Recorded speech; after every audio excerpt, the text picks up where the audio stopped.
Let me know if y'all can hear me in the chat. Y'all, oh my God, y'all. So it's 154 you guys in here. Please hit that thumbs up button. And oh baby, I got a heavy heart, y'all. I ain't gonna lie, I got a heavy, heavy heart. So y'all already know I was supposed to be doing an interview tonight with Shay, a queen from Facebook. Y'all, we either gonna postpone that interview or we're gonna postpone it to a different time. And the reason being is because, girl, I gotta pray on this one right here. And not only that, uh,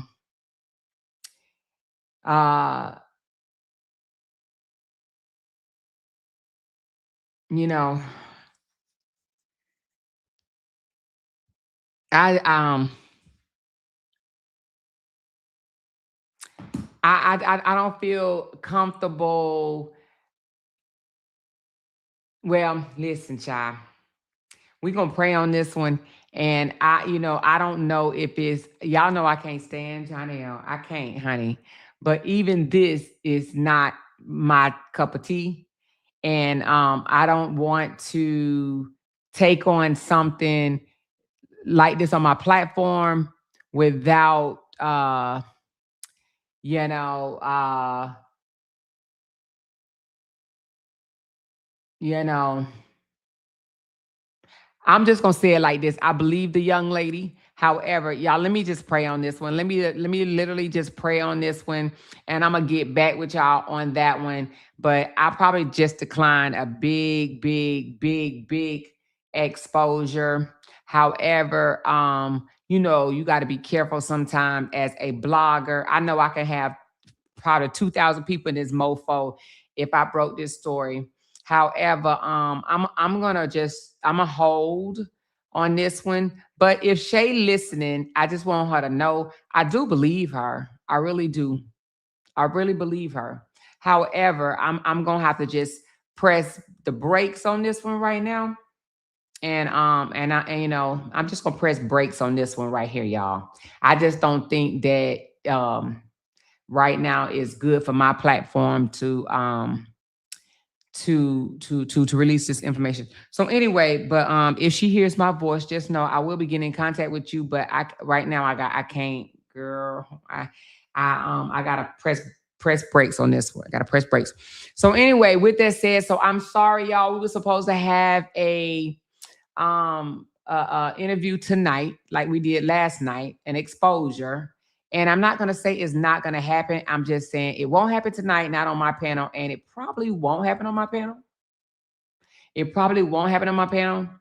However, if it does come out, I will speak on it afterwards. But I just don't think it's a great idea for it to be released on my panel. So anyway, with that said, y'all, Khadijah Johnson Holly, her attorney responded to the damn appellate court.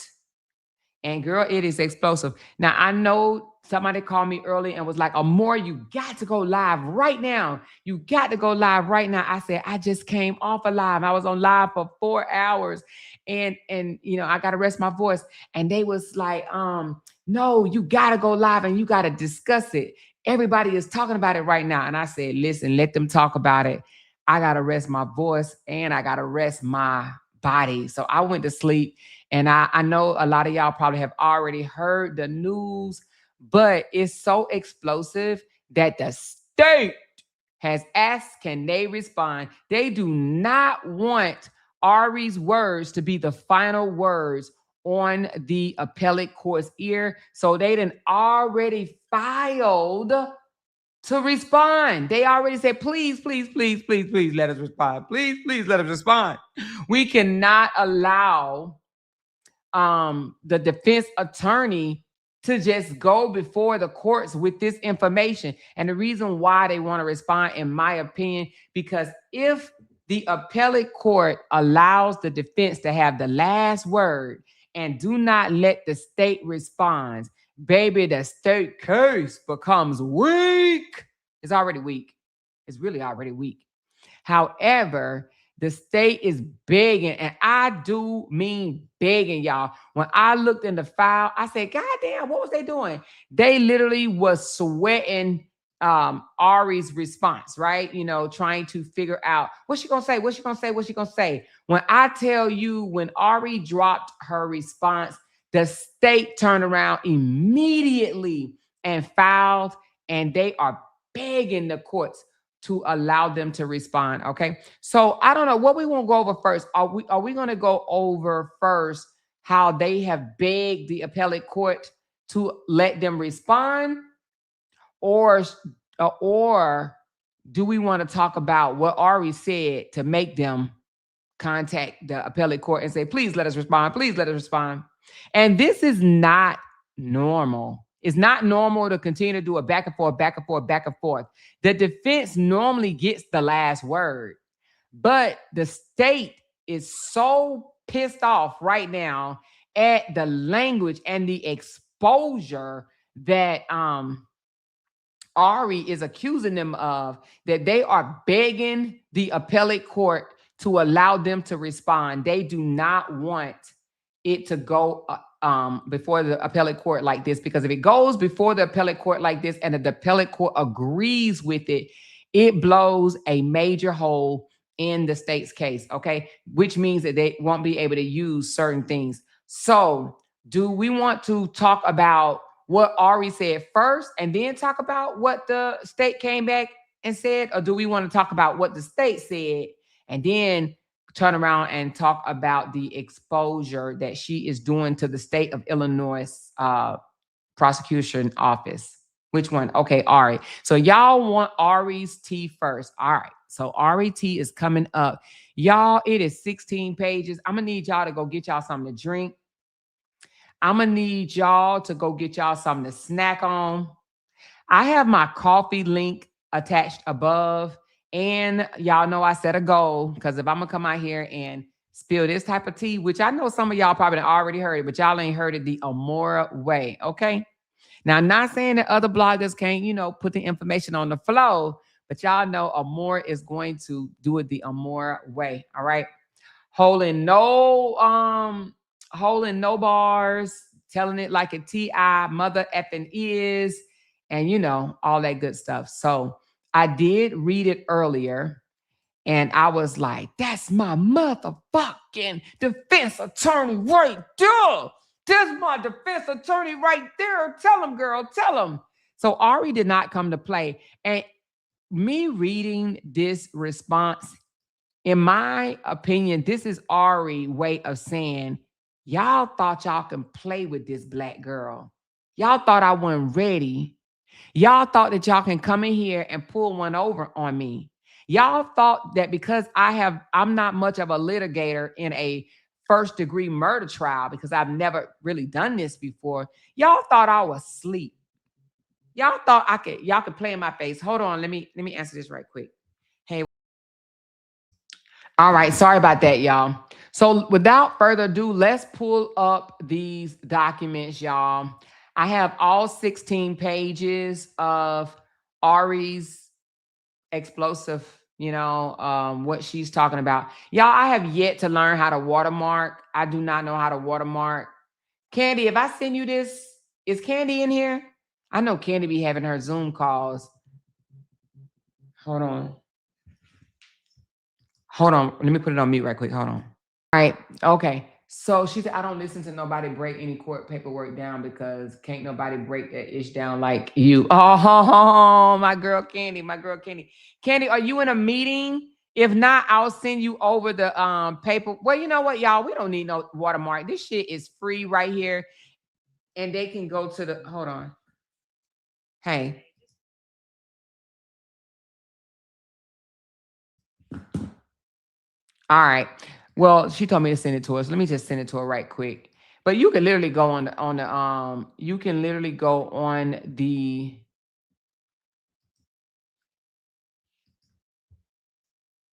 hold on. Go on the site and get it for free. But they probably don't know which site to go on. But let me send this right quick to Candy so she can watermark it for me.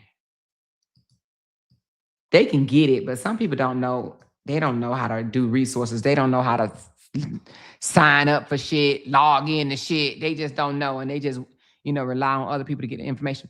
So anyway, she said, "Don't nobody make nobody job easy." Yeah, so she's getting ready to watermark it for me, but I'm gonna go ahead and open up the 16 pages, and we're gonna start there. Okay. Now you could definitely tell, in my opinion, that Ari is definitely taking this case. Oh shit! I said I was gonna wait to the watermark, but I just put this page up until she sent it back. You could definitely tell that Ari is taking this case very personal, right?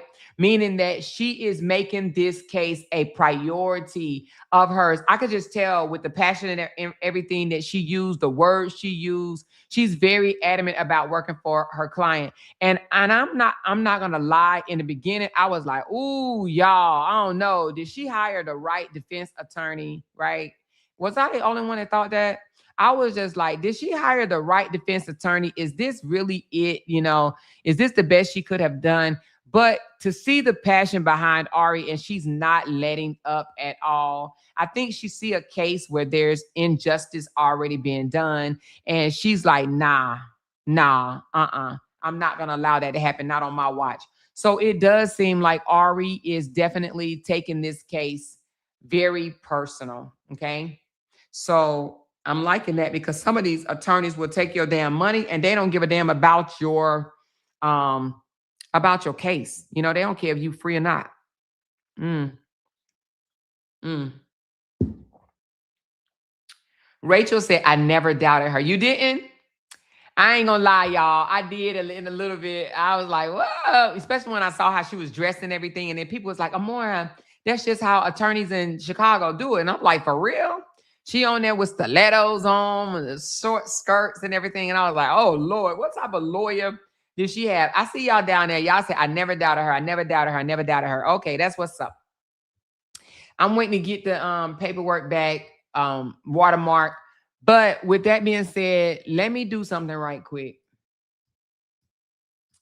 Let me do this right quick, because I didn't see the state's response at first. And then when I did see the state's response, I was like, they cannot ask to respond.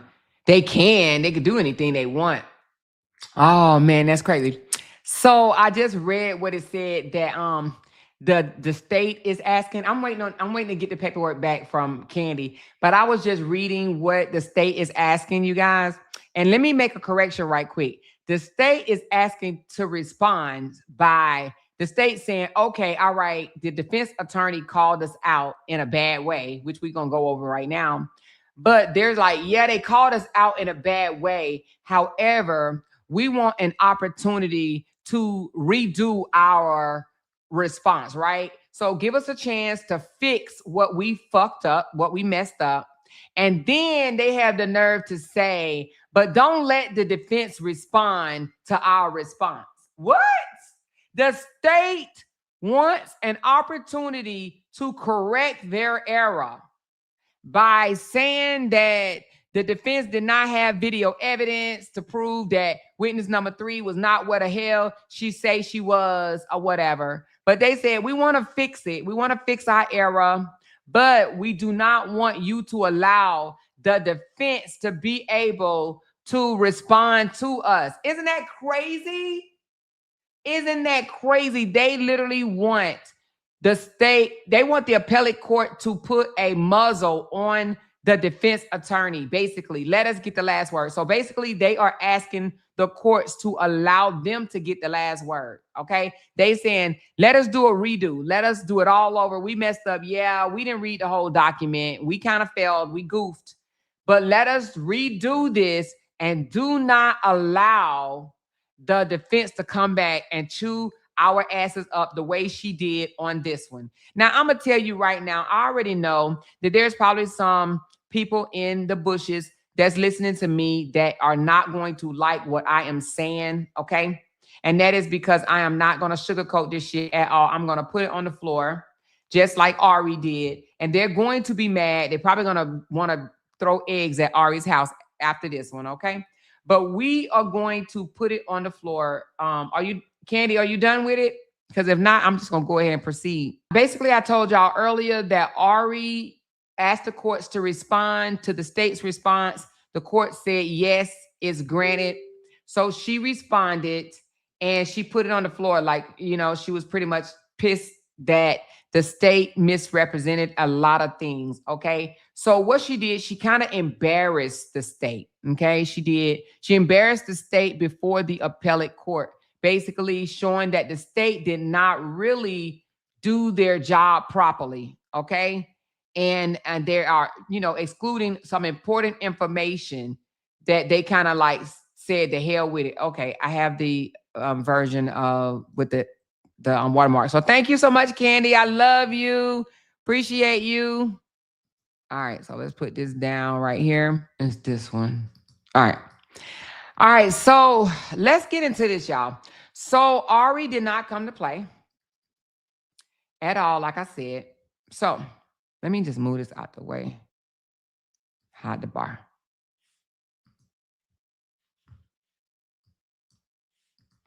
So defendant replied, memorandum, people's response to defendant appeal from the order denying pretrial. So again, she asked to be able to respond to the state's explosive response, right?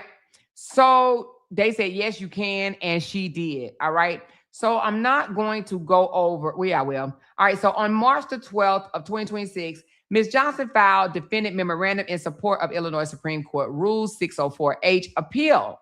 And on March the 19th, the appellate court of Illinois First Judicial filed an order requesting defendant to supplement the record with any exhibits, videos, or otherwise they were before the circuit court. So basically, the appellate court said, give me all you got. Give me everything, the exhibits that you use in front of the circuit court judge, the videos, the text messages, whatever you use, send it to us, okay? So the defense attorney already said, okay, we got you. So on the 20th, the exhibits before the circuit court in Holly's pretrial detention hearing were personally delivered to the clerk of the circuit court, all right, to be delivered to the appellate court. So on March the 23rd, the exhibits were impounded and available for review. On April the 1st, the state filed a memorandum, people's response to the defendant appeal from order denying pre-trial release. Then the defendant appellate found significant discrepancies. So Ari read it and said, hold up, this shit ain't right. How you just gonna go there, right? So Ari found a whole lot of discrepancies from the state regarding the time submitting the video evidence and clearing up mischaracterizations of the evidence presented in the circuit court. What is that? She said, wait a minute, court. They ain't telling you the truth here, okay? First of all, they're saying that I don't have a video, and I do.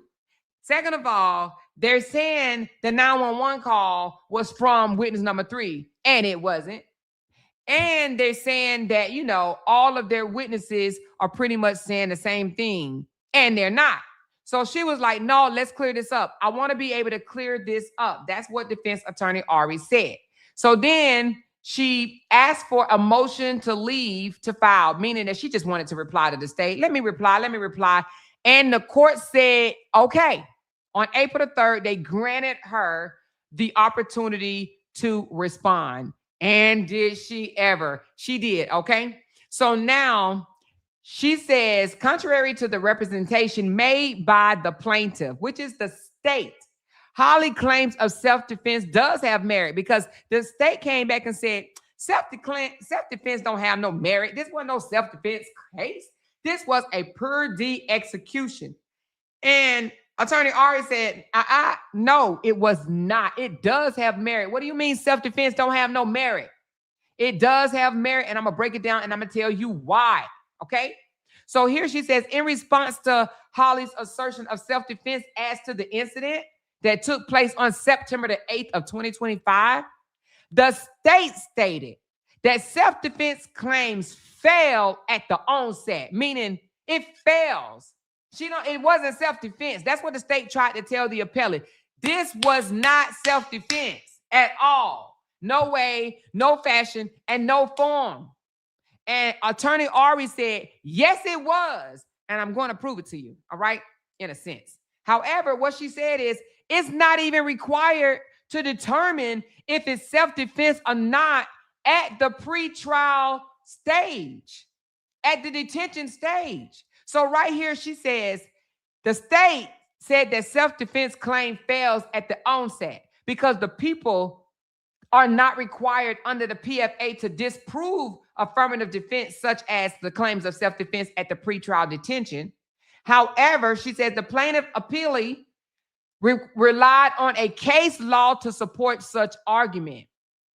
But here she points out, in doing so, it is important to note that the plaintiff appellee, which is the state, provided an incorrect legal citation in reference to the People versus Smith. So basically right here, she is calling them out and said they tried to use a wrong case law in trying to prove a point to you guys. They didn't even put together the correct information. They cited an incorrect case law, and she called it. She said they referenced People versus Smith when they should have been referencing People versus Phelps. So already she didn't call out the state for trying to pull a fast one, because that's what they tried to do. Again, they quoted and cited People versus Smith, but they used information from the People versus Phelps. That is huge. Why is that? Anytime you are going before an appellate court, meaning that's in a court above you, that's like the superior court, you got to have your I's dotted and your T's crossed. The state just got caught slipping, and Ari caught it. See, Ari wasn't supposed to catch this. Why? Because Ari, in their eyes, is a rookie attorney. She's never taken lead on a first-degree murder trial before. Her litigations are not high when it comes to first-degree murder, all right? So again, she literally busted him out and said, they provided an incorrect legal citation in reference to People versus Smith 2025. People versus Smith was cited using captions, meaning information from the People versus Phelps. She said these are two MF different cases, right? She said, which does cite to Smith on paragraph 31. The state, and then citing Phelps, cited incorrectly to paragraph 34 instead of paragraph 31. So she said not only did they use the wrong case study, they cited incorrectly paragraph number 34 when they should have been doing paragraph number 31. So she called them out. So she said this right here alone, failure to correct cite legal authorities calls into question not only the substance of their argument, but also the use of legal authority as presented in the memorandum. So basically she's saying not only are they wrong to use the wrong case study, this questions, are y'all even presenting any of this shit right? Are y'all taking this shit serious? Because I am. She literally just called out a huge mistake from the state. That's why they mad. That's why they want to respond. And that's why they want to respond. And they want the appellate court to not allow Ari to respond, because Ari is catching things like this. Now, I'm just going to go out on a limb and say they probably do this shit all the time and not expecting the other attorneys to be able to catch these flaws, but Ari did. So right here, they're saying not only did they try to pull a fast one with a different case law, they incorrectly cited a paragraph. Incorrectly paragraph to 34 instead of paragraph 31. She's like, you ain't gonna catch me sleeping. So then she says, even then, despite the errors, even then, on top of the errors that you made in a big way, Mrs. Johnson's self-defense claim does not fail at the offset. She said, it doesn't. Neither in the defendant appellee brief nor in the reply memorandum is there any argument made regarding the state's requirement to prove or disapprove affirmative defense at the pretrial. So she said, I'm not even trying to prove that it was self-defense right now. I'm trying to prove that your witnesses did not see what they say they saw, because I got a videotape to prove that they wasn't where they say they was. Okay? She said, I'm not trying to prove whether it was self-defense or not right now at the pretrial detention. So why are you even bringing that up? I'm trying to prove that your star witness, number 3, number 5, are not credible. And I'm also trying to prove that you're trying to say that that 911 call came from your star witness, and I'm trying to prove that it did not. This is not your star witness, okay? So let's fix these immediately, okay?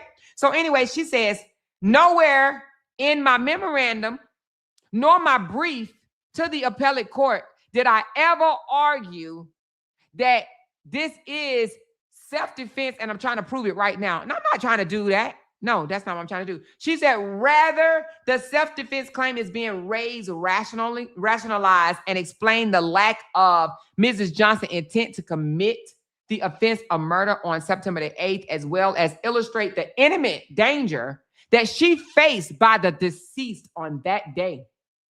Notably, as brought forth in the Smith, which is the right one, a claim of justification is, of course, relevant at pretrial hearing, okay? So she threw that back in their face. So then she goes on to say, the plaintiff appellee also argued that Mrs. Johnson's claim of self-defense has no merit. However, there is sufficient evidence brought forth in the circuit court and as presented in these records. So she said, not only am I giving it to you right now, I gave it to the circuit court. They dismissed me. They little girled me and they tossed it out. She says, but however, there is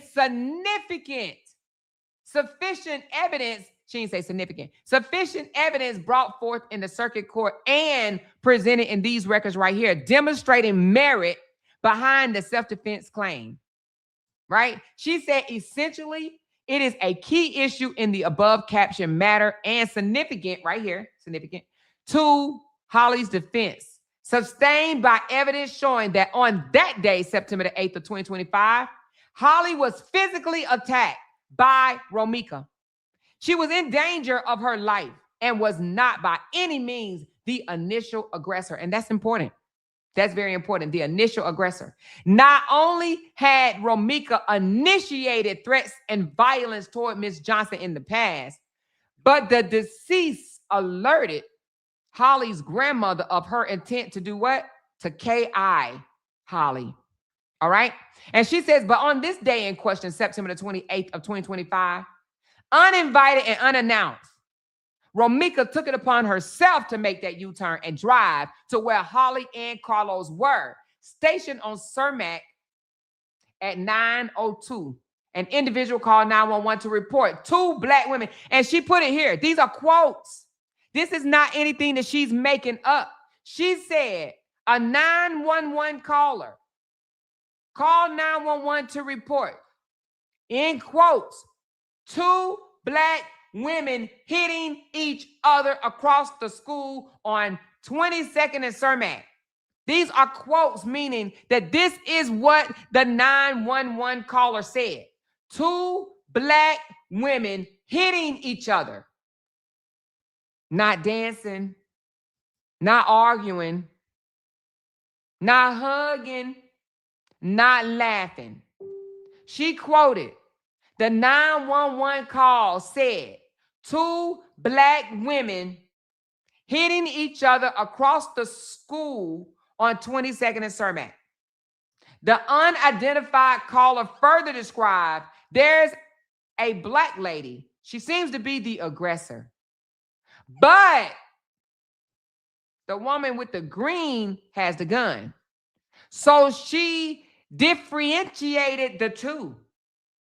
She said, there's a black lady, seems to be the aggressor, but the woman with the green has the gun. So right there, she separated the two. The black lady, meaning the darker complexion lady, which is Romika.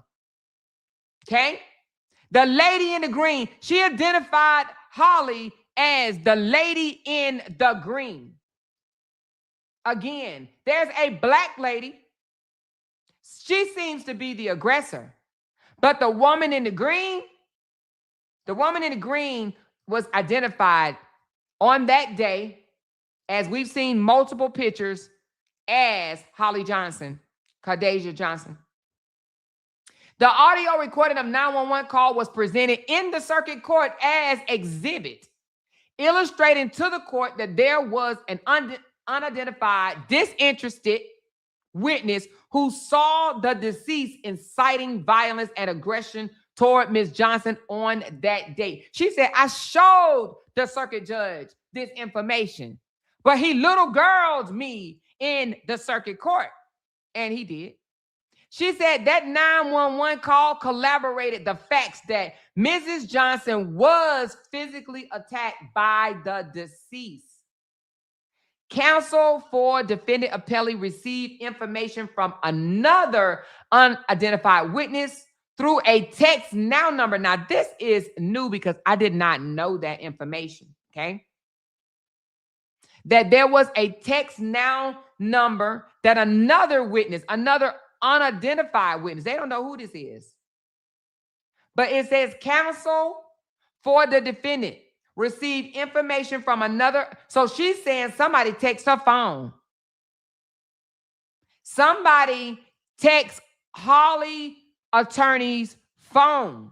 Counsel for the defendant, meaning attorney Ari, received information from another unidentified witness through a text now number who was on the scene on September the 8th. That person clarified that after a fight ensued, Carlos tried to move his car. When Carlos, witness number one, moved his car, that is when the deceased, which is Romika, attacked Holly and the shooting happened. Mrs. Johnson's disheveled hair, as seen on the video footage when police arrived on the scene, also cements the fact that Mrs. Johnson's hair was pulled and that the deceased physically attacked Mrs. Johnson. All of this is further supported by witness one's statement to the police a few hours later while on the scene, where he described that the deceased ran up on Mrs. Johnson and swung on her. As such, the deceased, Romika, posed a grave danger and incredibly imminent threat to Holly's life on September 8, 2025, wherein Holly reasonably believed and felt that it was necessary to engage in self-defense and preservation measures. So right here, she said that it was imminent. She uses that it was, in Holly's eyes, it was imminent, okay? And she felt that it was necessary to engage in self-defense and preservation measures, okay? Now, it says the plaintiff appellee argues, which is the state, according to that statute, the language, I think they say language, of when a person commits first-degree murder, the court's ruling should be upheld. The plaintiff appellee notes that the defendant's intent to kill or cause great bodily harm was made clear by the fact that she shot the unarmed victim point blank, pausing after the first shot to fire 2 more shots. However, the above listed evidence supports the facts that Mrs. Johnson did not have the intent to kill, where Ms. Johnson was not the initial aggressor. So she's saying right here, how did Holly intend to kill Romika when Romika was the initial aggressor? When Romika is the one that pulled up on her? When Romika is the one that ran up on her and attacked her? How is that intent to kill is what Ari is saying here. She said, in fact, she was attacked and used force that was self-protective in nature against the enemy threat.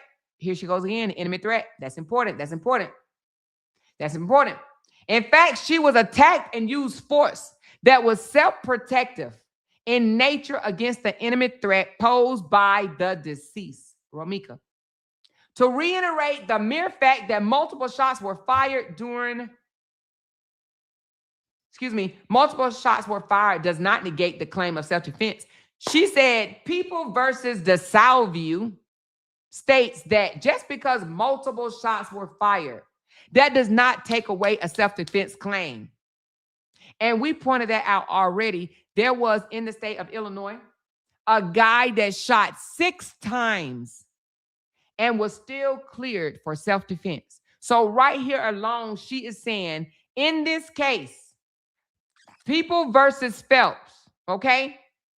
No, not that one. I'm sorry. People versus DeSalvio. It says right there, it does not mean that just because multiple shots was fired, that it negates the claim of self-defense. It does not cross out self-defense if you just went and unloaded your weapon. She said the multiple shots don't matter there, okay? It does not take away self-defense.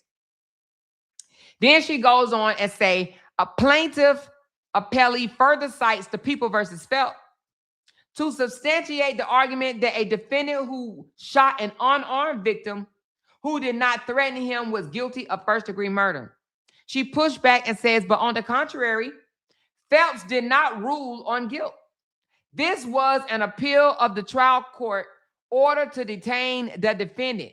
The court in Phelps said that the defendant was not threatened with a weapon by the deceased, but there was evidence of the victim lunging at the defendant prior to the shooting.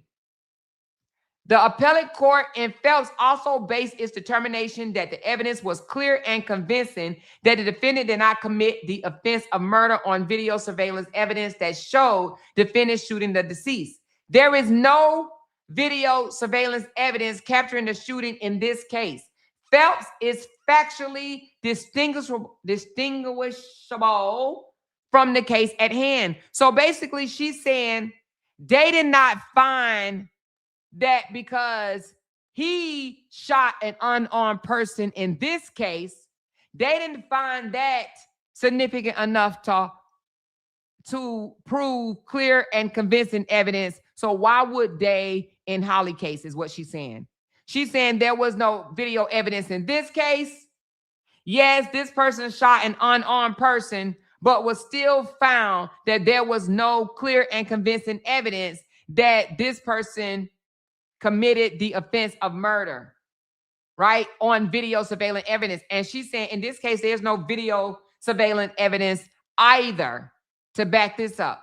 So she's using the same case laws that they tried to throw in her face. She's using it right back on them and saying, that person didn't have no video evidence. We don't have no video evidence. That person was unarmed. Romika was unarmed, but they were not able to find clear and convincing evidence in that case. So how the hell are they able to find clear and convincing evidence in this case? All right. Then she goes on and say, additionally, plaintiff appellees cited People versus Gage and People versus Johnson to prove that there's no merits to Holly's claim of self-defense and that the trial court properly found that there was clear and convincing evidence of a detainable offense.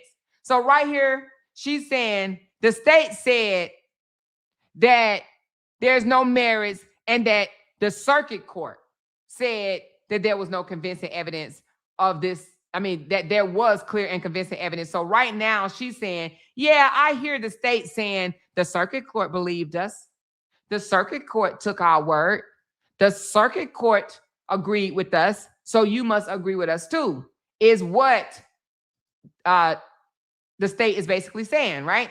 But she said both cases are also distinguishable from the instant case in Peoples versus Gage. There was no present or imminent threat to the defendant by the unarmed victim. People versus Gage 2026.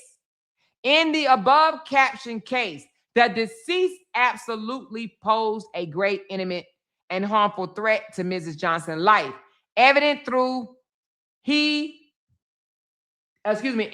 deceased uninvitedly approached Mrs. Johnson, threatened Mrs. Johnson on the scenes by telling her, I told y'all I was going to catch you, and rushing toward Miss Johnson and swinging on her.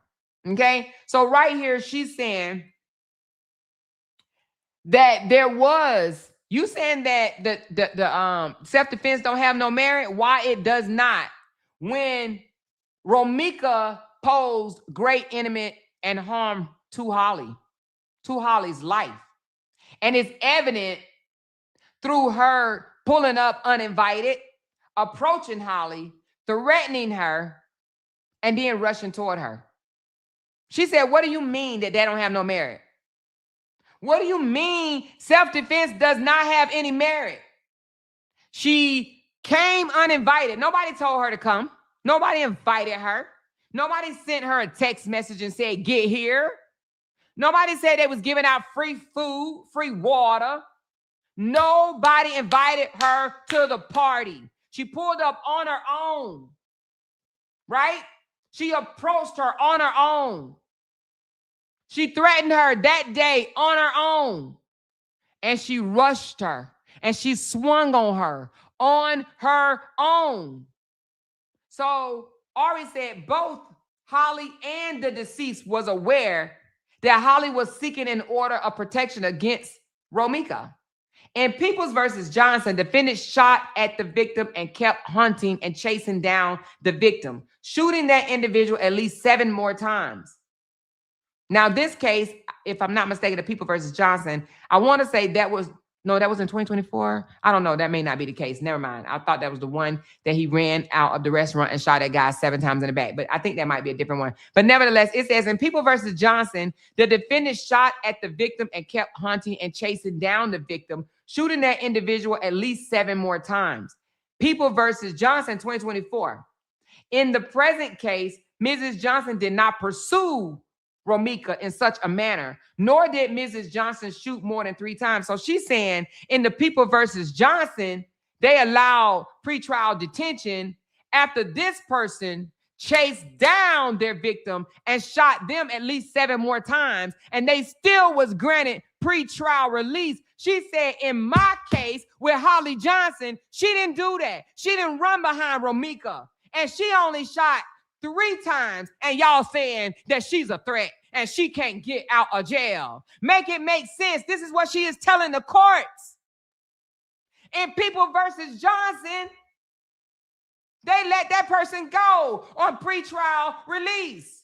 But you holding my client, this person chased down their victim and shot them 7 times, and they are out facing and fighting their case on the outside. And you're telling me that my client, Holly Johnson, shot 3 times after somebody pulled up on her. And you saying she can't get out?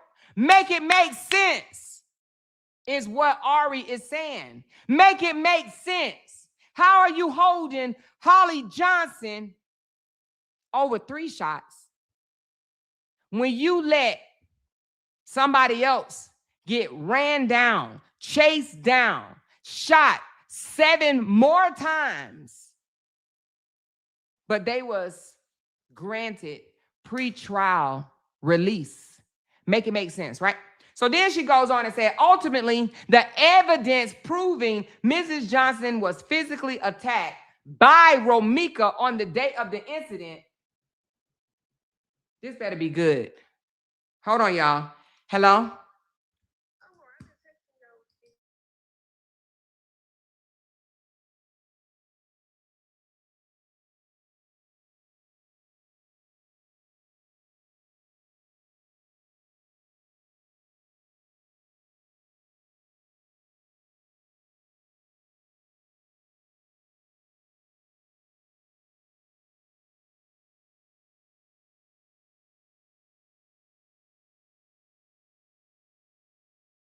All right, y'all. Sorry about that. So ultimately, the evidence proving that Holly Johnson was physically attacked by Romika on the day of incident, and that Holly faced an imminent, that imminent again is important, imminent threat of death or bodily harm at the hands of Romika directly contradicts the state's claim that the evidence does not support self-defense claim and that such claim has no merit. So here she pushed back on the state.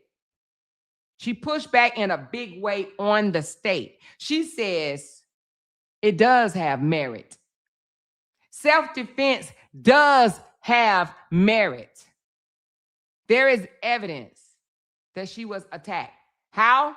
Through the 911 caller, distinguishing the two females, the black girl and the girl in the green. Two different females, right? The black girl and the girl in the green. That's one piece of the pie. The next one is the threats. The next one is the calling of the grandmother. I'm going to KI your granddaughter. The next one is that she was the initial aggressor, Romika, because she is the one that pulled up uninvited. And also, there is video evidence that when they left their residence, her hair looked at one way. She's on video. Her hair looked at one way.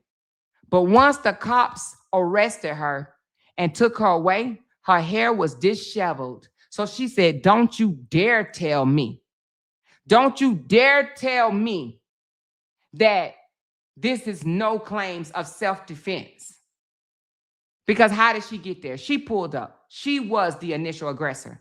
That is what the defense Ari is saying, okay? Then she says, number 2, plaintiff appellee failed to review and consider the videotapes evidence included in the record of appeal. Now, this is where she really calls them out at. She basically said the state said that there's no video evidence, right? They literally said that. And she says, are you blind? Is something wrong with you? Because I submitted the video evidence just because you overlooked it, just because you didn't do your job thoroughly, just because you missed it, right? Don't mean that it wasn't there. It was there. And the fact that you literally put in your paperwork that it wasn't there shows that you ain't taking this case serious. That you just disregard a very important piece of the pie. And that is that your star witness didn't see what she says she saw. Let's talk about it.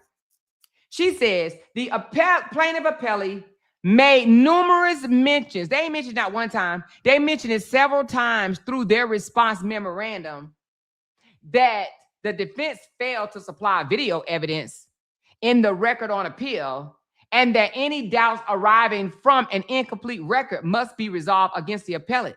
They didn't say it just one time. They kept throwing it down Ari's throat. You didn't put no video. You didn't put no video. There's no video. There's no video. There's no video.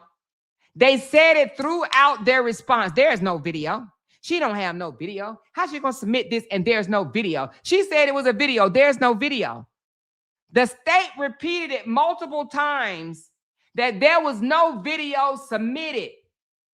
However, Ari pushed back and said, it is important to make clear for this honorable court that the video evidence and all other pretrial exhibits presented at the circuit court during the detention hearing was provided in a timely manner and in accordance to this court on March the 19th.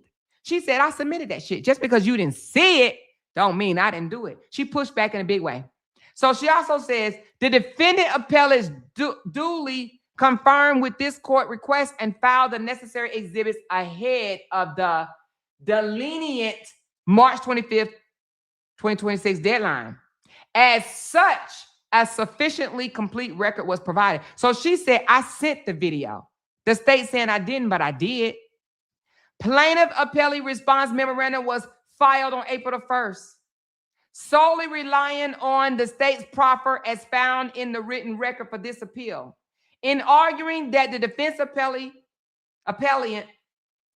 premised its arguments on video evidence not included in the record of appeal, plaintiff appellee failed to review and or consider the supplemental record, which is central to this facts of this case. It is clear that the plaintiff did not consider the scope of all evidence as presented as such, its arguments are limited to the proffer brought forth in the circuit court that failed to capture and articulate the facts and nature of this case. So she said, by them omitting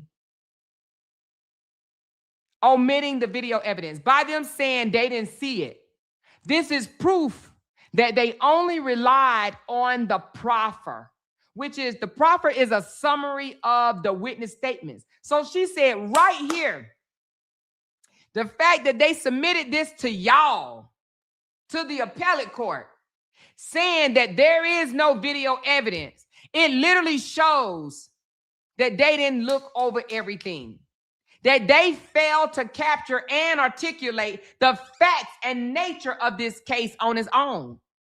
If they saying she didn't submit no evidence, that means that they ain't see the video, they didn't watch the video, and they didn't consider the video.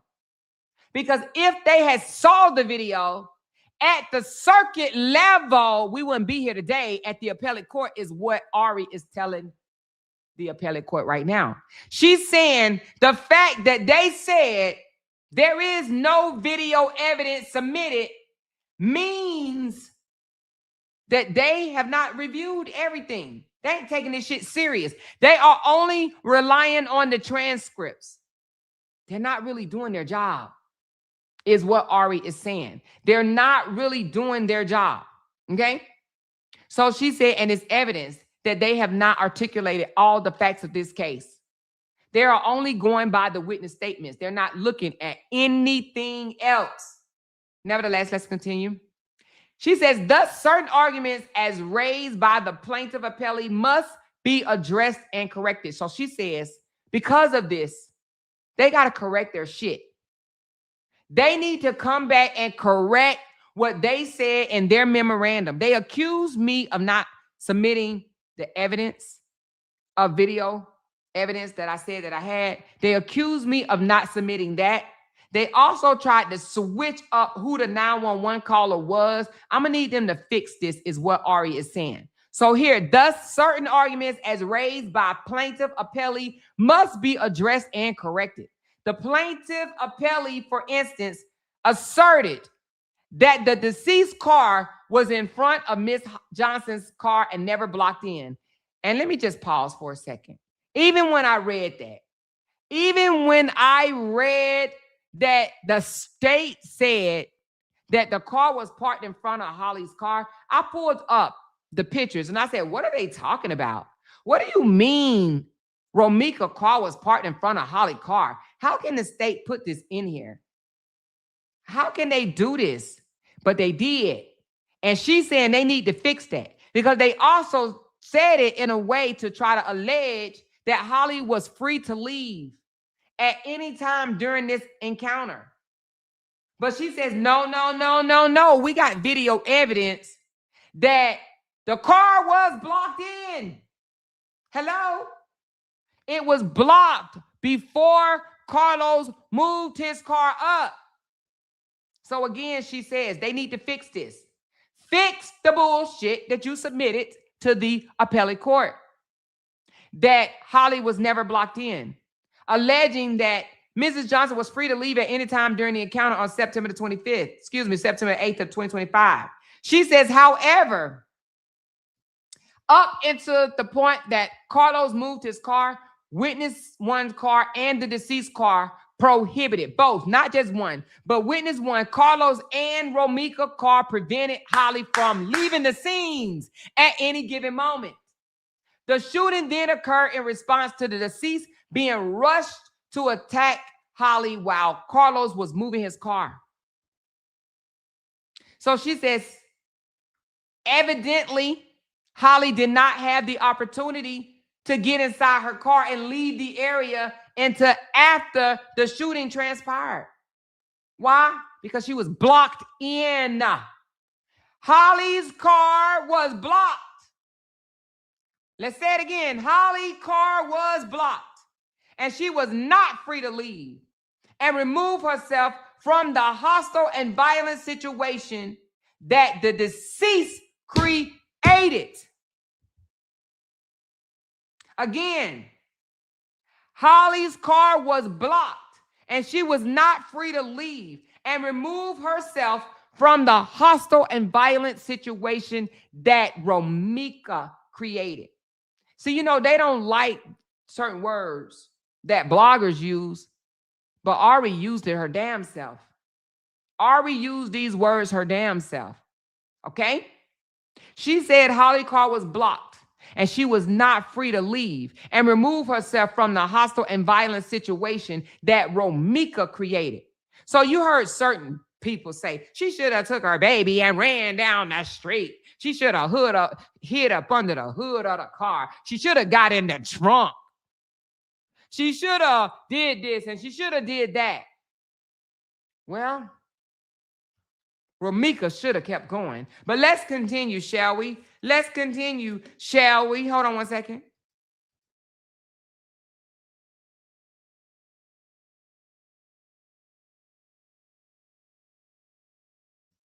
All right, had to wet my lubes, my throat.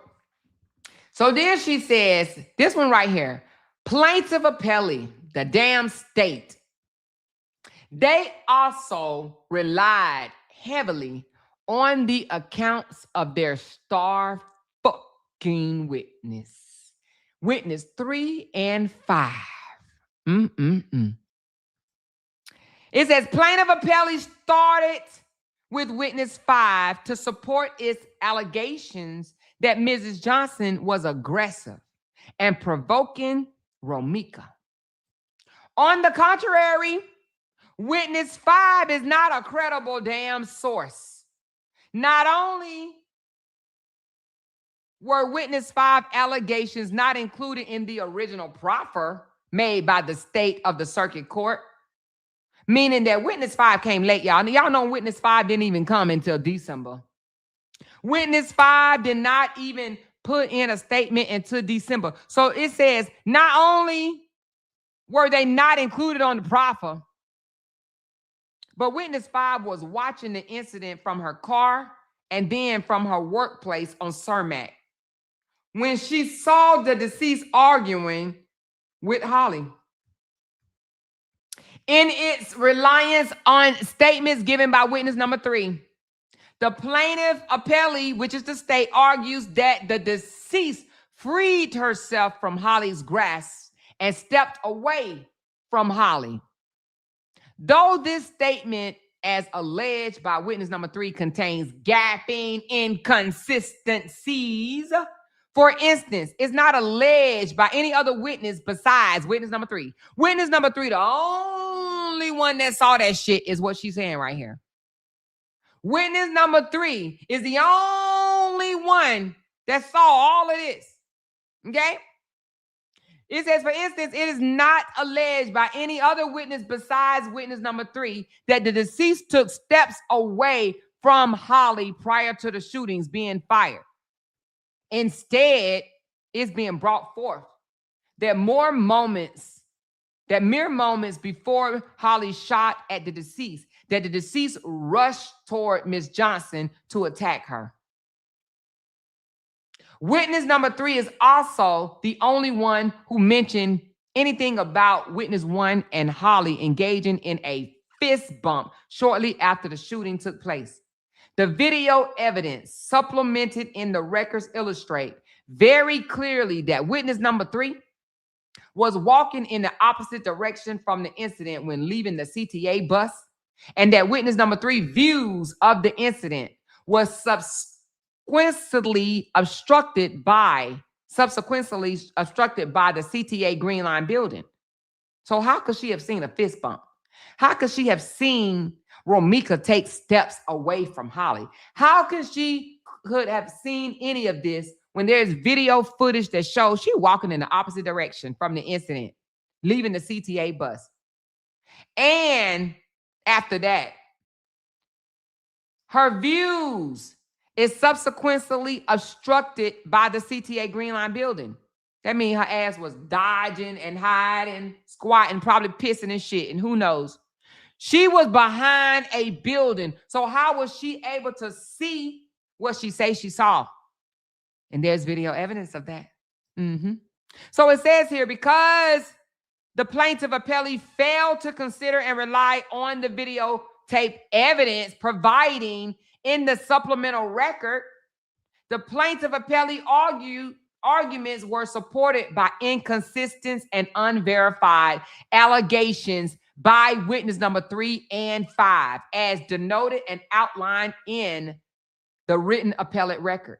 So basically, she's saying right here, because the state took it upon themselves to not watch the video, to fail to look at the video, because she's saying if the states would have just opened up the damn flash drive and hit play, they would have saw that their witnesses didn't see or hear what they say they saw and heard. Why? Because they was nowhere around. That's why. And video evidence shows it. Video evidence proves it. But if they would have just opened it up and looked at it, she said the state would have saw that. So she said they failed to consider and rely on the video evidence provided. They failed. That's on them. They didn't see the shit. They didn't review the shit. And they damn sure didn't consider it. Okay? So then she goes on, moreover, the plaintiff appellee mischaracterized very valuable evidence pertaining to one of the 3 911 calls made on the date of the incident. She said the plaintiff appellee wrote, the state wrote, defendant argues that one of the witnesses' 3 calls to the 911 suggests that the victim was the aggressor in this scenario. However, the written record as well as the supplemented exhibit made clear that the 911 call being referred to was not made by witness number 3.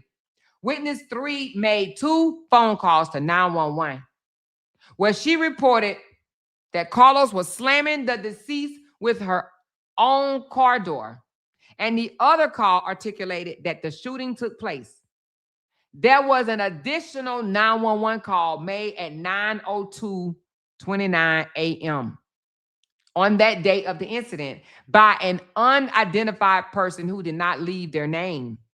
This person being heard via the supplemented exhibit included in the appellate record, which means she said, here's video evidence of it, right? Suggesting that the deceased was the aggressor in a situation where the plaintiff appellee mischaracterized the evidence on accounts of not relying on the supplement record. It was vital for the defendant appellee to urge the required correction and clarify the issues presented in the plaintiff appellee brief. Now, let me say something. The fact that the state said defense attorney Ari did not include any video footage, the fact that they said that, she used that against them by saying because they said there was no video footage, then that means that they did not see it. They did not view it, and they damn sure didn't consider it at the circuit court level. Again, let me say that. She used them saying that there was no video evidence. She used that. She used what they said as evidence that they did not review nor consider the information at the circuit court. That's basically beating them at their own game. Now, they may have seen it, but because they told the appellate court that it wasn't included, that's their way of saying, we ain't seen no damn videos. And she's saying, because you said that, I'm going to say, you kept my client locked up because you didn't see the video evidence that I was trying to tell you guys about. You didn't listen to the 911 call. You didn't look at where witness number 3 position was. And you damn sure didn't consider how the hell can she hear or see anything from that far away. I showed you on camera that her ass went nowhere near the damn crime scene. But yet you saying she saw this, she saw that, she saw a fist bump. She saw Romika take steps back. How the hell did she see that? And she was nowhere near the crime scene. And here's video evidence to prove it. So she used them saying that she didn't submit video evidence as, okay, you saying I didn't submit it? That means that you didn't look at it. That means that you missed it altogether. All right. So then she says, the state failed to show by clear and convincing evidence that Holly Johnson posed a real and present threat.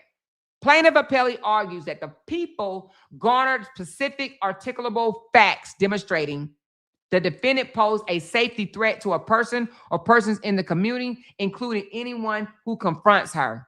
Plaintiff appellee relied on the factors listed in the 725 ILCS 5110 6.1 to support this claim. Specifically, plaintiff appellee points to section 6.1, focusing on whether a defendant posed a threat to the community at large and to the witness in this case. However, Mrs. Johnson does not pose a threat neither to the community at large nor to any identified individuals. Between the date of September the 8th and the date Mrs. Johnson was arrested, which it was a total of 87 days, she spent those 87 days not in custody. How can you say that my client is a threat when she was free for 87 days and did not do what? She did not commit new offenses, nor did she present a danger to anyone in the community at that time. So how in the hell does she present danger now? 87 days from the day of the incident to the day she was arrested, she was free. She was not danger to anyone at that time. So why is she a danger now? It says, Mrs. Johnson did not commit new offenses, nor did she present a danger to anyone in the community. Plaintiff appellee also points to section 6.1 of the statute, which focuses on whether the defendant is known to possess or have access to any weapons. Notably, Mrs. Johnson legally owned and possessed her weapon. She had a valid FOID and CCL at the time of the incident, which means if this was her nature, if this is something that she just do, where is the other crimes? Where are they? There isn't any. It's all just this right here. And it's because what? Well, it's because the defendant approached her uninvited, approached her, rushed her, and swung on her. So basically, she was valid to carry. And she didn't have no known criminal activities with no weapons before, right? So then it goes, where plaintiff appellee relies on People versus Batty to support the trial court rulings on this prong, the case is factually distinguishable and not comparable to the case at hand. In Batty, the incident was seemingly unprovoked. The defendant unlawfully possessed a machine gun and used it to shoot at the victim. The defendant then fled after the shooting. In this present case, Mrs. Johnson was not free to leave and remove herself from the deceased's relentless violence and aggression toward her, meaning she was blocked in. She was not free to leave. She had no way of leaving, okay? She had no way of leaving. It says, okay, let's go back again. She said the defendant unlawfully possessed a machine gun and used it to shoot at the victim. The defendant then fled after the shooting. She said, but in this case right here, Holly couldn't leave. Holly could not leave. She was not free to leave and remove herself from Romika's relentless violence and aggression toward her. The deceased physically attacked Holly and rushed toward her before Holly fired the 3 shots. Holly's gun was a lawfully owned handgun. Neither Holly fled the scene, but stayed and was cooperative with police. So she said Holly could have ran after the fact, but she didn't. She stayed right there and she cooperated with the police.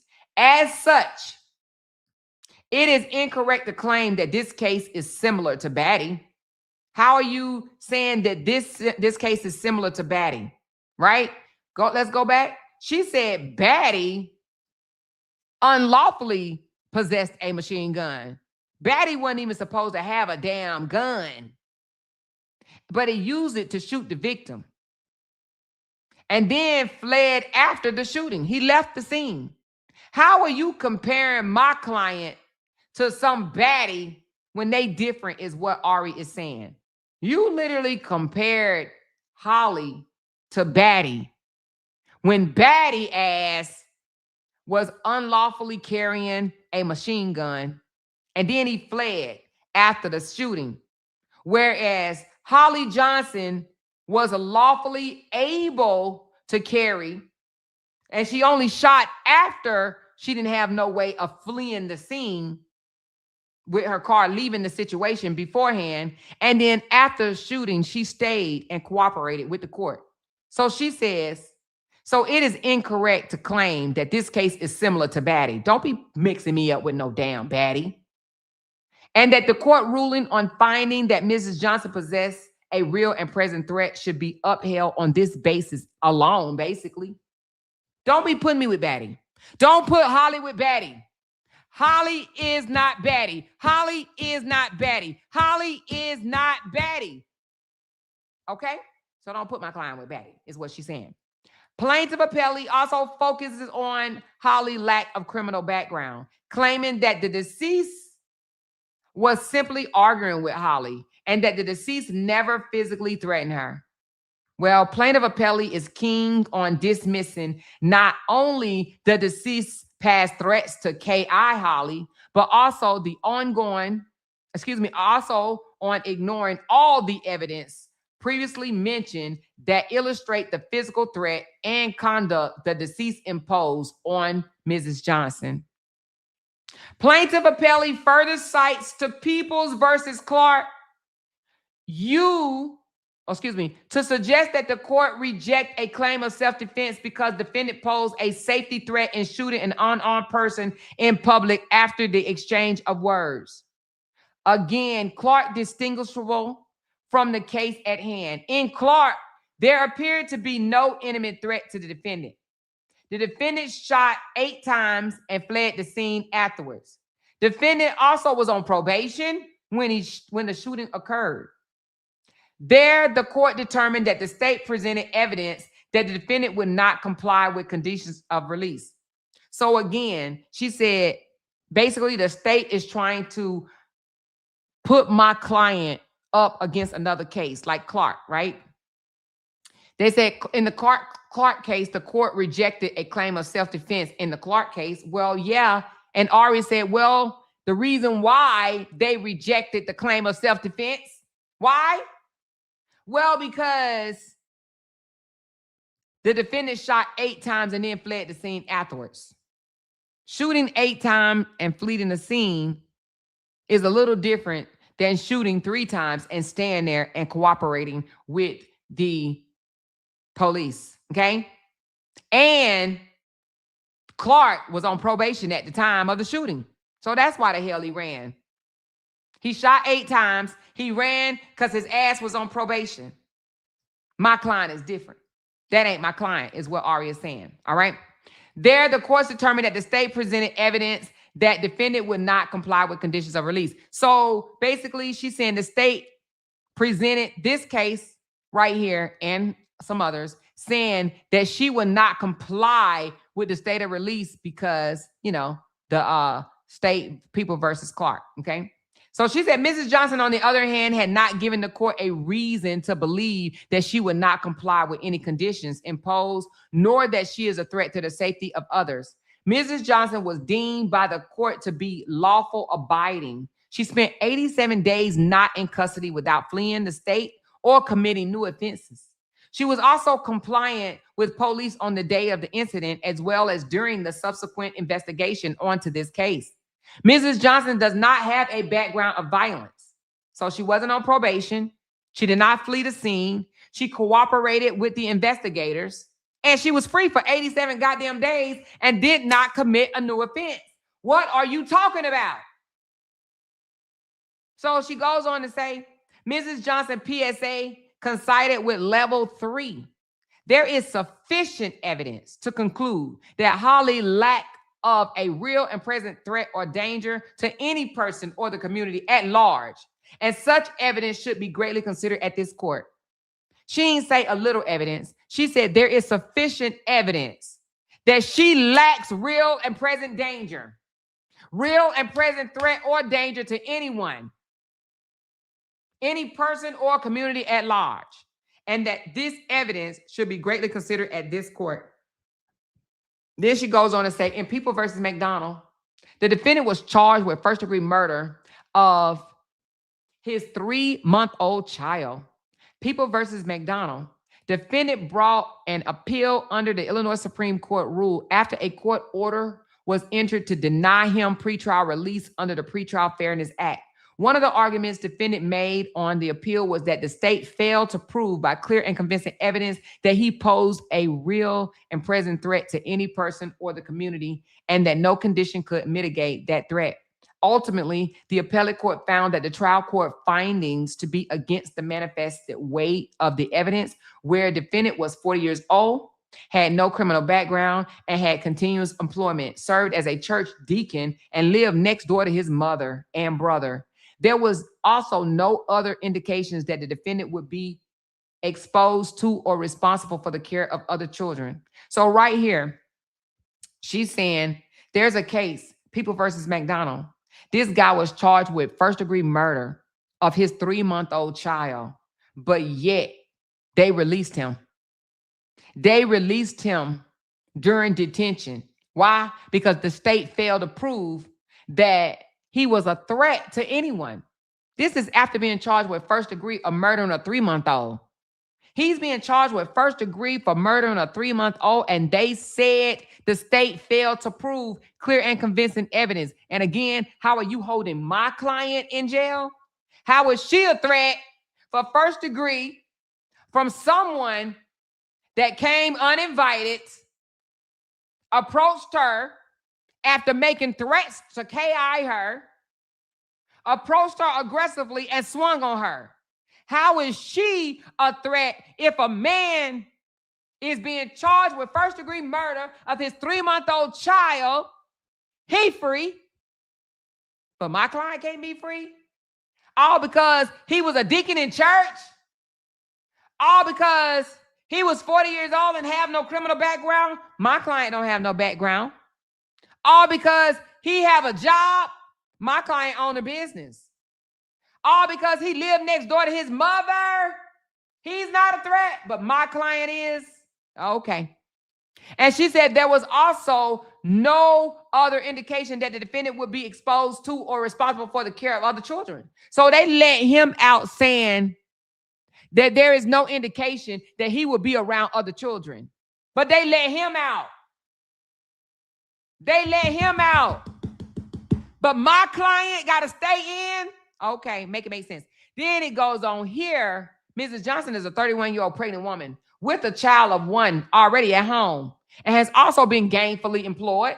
Mrs. Johnson gained acceptance into dental school. Mrs. Johnson has no criminal background of violence, nor is there any evidence to suggest that Mrs. Johnson will commit the same offense if released. So plainly, Holly does not pose a real threat and present threat to anybody in the community. And the state failed to prove that. Its burden is clear and convincing evidence. So she basically threw this up. You let a man that's been accused of killing this 3-month-old, you let him out on pretrial detention, but you're holding a 31-year-old pregnant woman with a child at home that has no criminal background, that has been accepted into dental school, right? You're holding her for what again? Why are you holding her again? Oh, okay. So she says, release my client. Y'all tripping. Release my damn client. Y'all are tripping. Then she goes on to say, the state failed to prove that there are no conditions or combinations of conditions that could mitigate that alleged threat posed by Mrs. Johnson. Plaintiff appellee argues that the statutory factor under the 725 ILCS mitigate against any conclusion that any combination of conditions can mitigate defendant's safety threat. It says People versus Graham, 2025, was said to be on point. Graham, on the other hand, is again factually distinguishable from the above captioned case and is not at all on point. Okay? In Graham, The case of Graham, the defendant was slapped in the face by the victim, who began to flee on foot.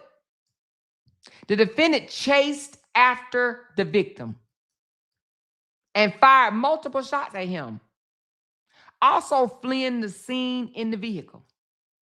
The court found that the defendant's conduct goes beyond the basic exception of civil society, also concluding that the nature and circumstances of the offense beyond its mere elements indicated that the defense posed a real and present threat to the safety of the community that cannot be mitigated by the conditions of release.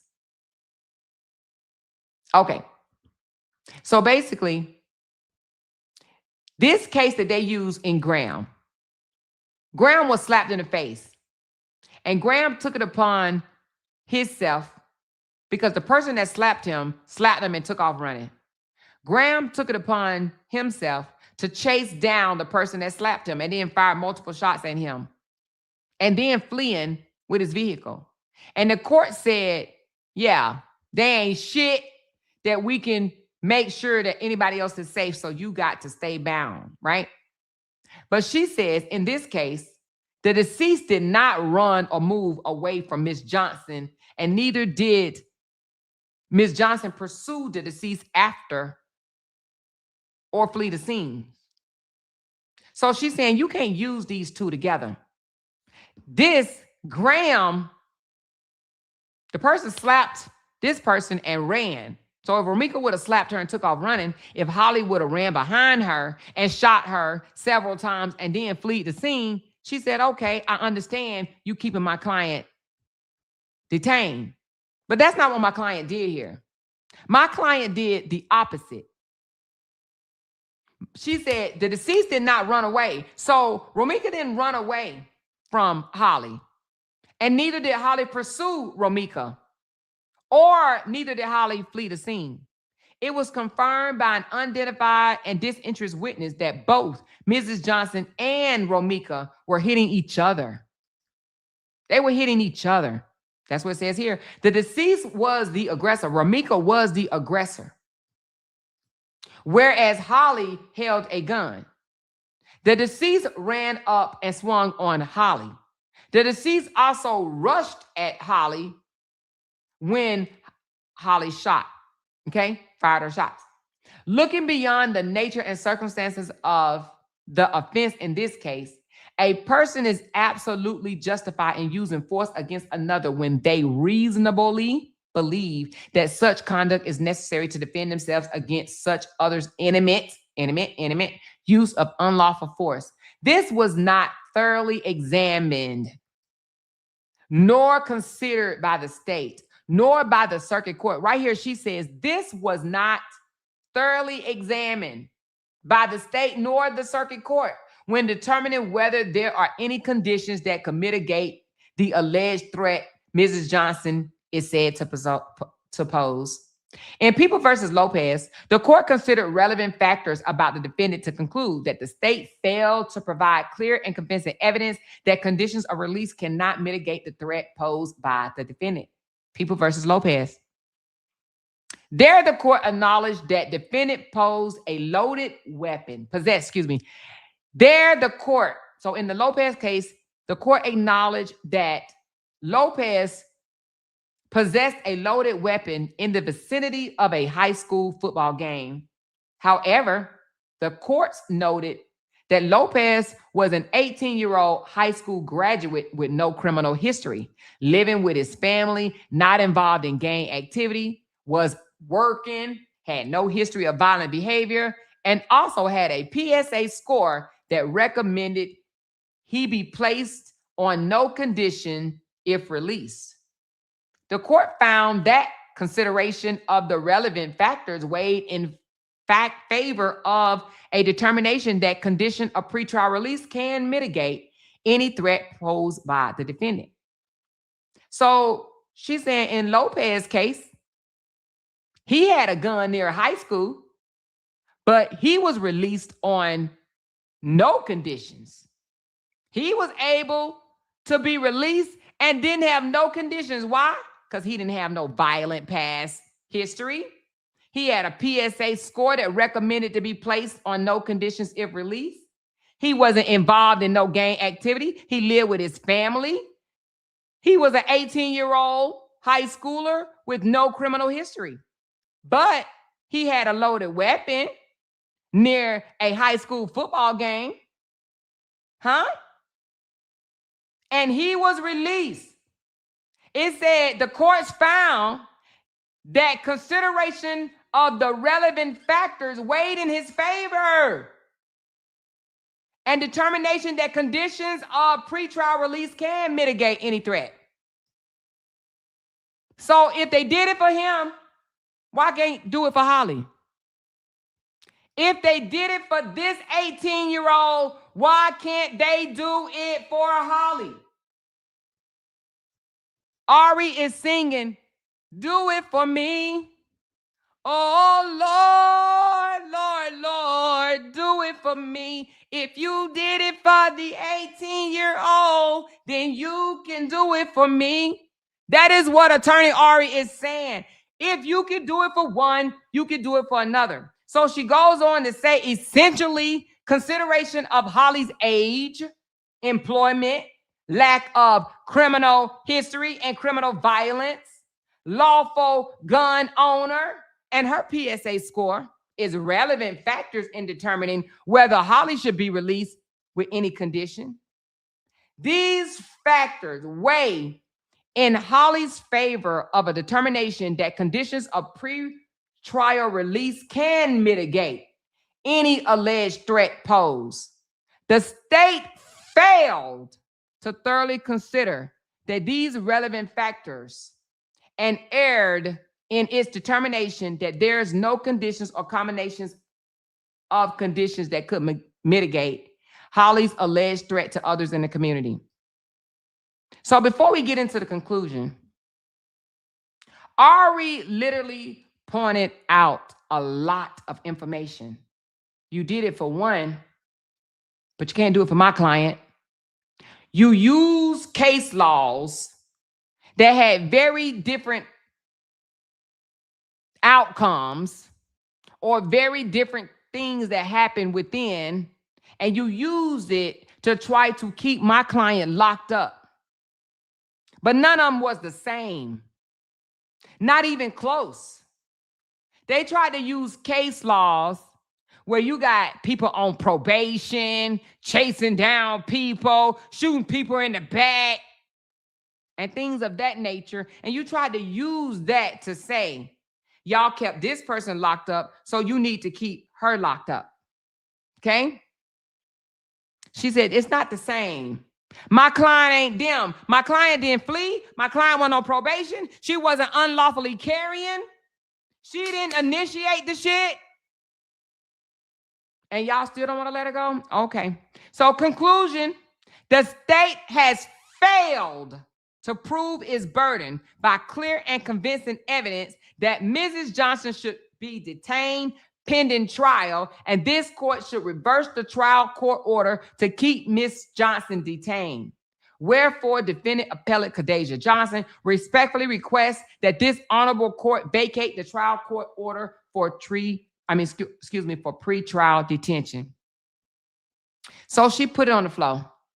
She literally basically called them out on their bullshit, that they did not properly view the evidence that she submitted. They didn't view it at the circuit court. They didn't take it serious. They literally left a whole lot of shit out.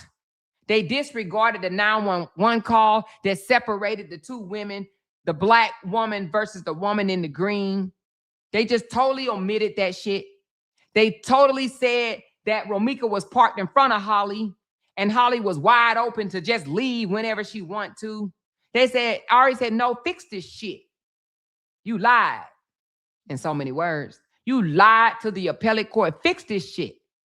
So the state felt hit, y'all. Now, this was released today, a few hours ago, and the state felt hit because it looks sloppy. It looks like they did not take this case serious. It looks like they was only reading from the same damn transcripts that all the damn the news reporter Tia was reading from. They did not look at the evidence. They didn't look at the video evidence that she submitted. So she basically saying, only thing y'all did was listen to the witness statements and y'all took off and ran with it. I tried to tell y'all, it ain't what you thought. It ain't what you think. I tried to tell y'all, but you wouldn't listen to me. So Ari told the appellate court, and it pissed off the state. So what did the state do? Well, the state did not waste no time responding. But they responded and they said, all right, okay, Ari, God damn it, let's fix our shit. We want the opportunity to fix the shit that Ari pointed out. However, we want an entire redo, is what the state is asking for. The state is asking for a redo. But on top of that, they're saying, please don't let Ari respond to our redo. We want a redo, and we don't want Attorney Ari to be able to respond. Let's get into it. So it says, motion to file a corrected response. I want to highlight that because they are admitting they fucked up. They, right here, motion to file a corrected response is them admitting that they fucked up. They told some untruths. Okay? So they said, let us fix our shit. Give us an opportunity. So the people of the state of Illinois, by their attorney, Aline O'Neill Burke of Cook County State's Attorney's Office, through the Joseph Alexandria Assistant State Attorney, pursuant to the Illinois Supreme Court Rule 9, respectfully seeks leave to file a corrected Rule 604 response. The people states the following in support of their motion. They say, the people submitted their original response on April the 3rd. They done fucked up again. Look, the state, get it together. We ain't in 3026. God damn it. I'm going to need the state to get it together. They such in a hurry, okay? They are such in a hurry to try to prove something that they know they can't prove, that they just fucking it up. And Ari is going to just take them through there, take them through there. She's going to take them through there, take them through there. So anyway, we are not in 3036, okay? So nevertheless, they fucking up. So again, and I know mistakes happen, y'all. I know mistakes happen, but right now I'm just picking at the state. So anyway, she said the people states the following to support their motion. The people submitted their original response on April the 3rd of 3036. The people's response was rejected on April 3rd of 2026.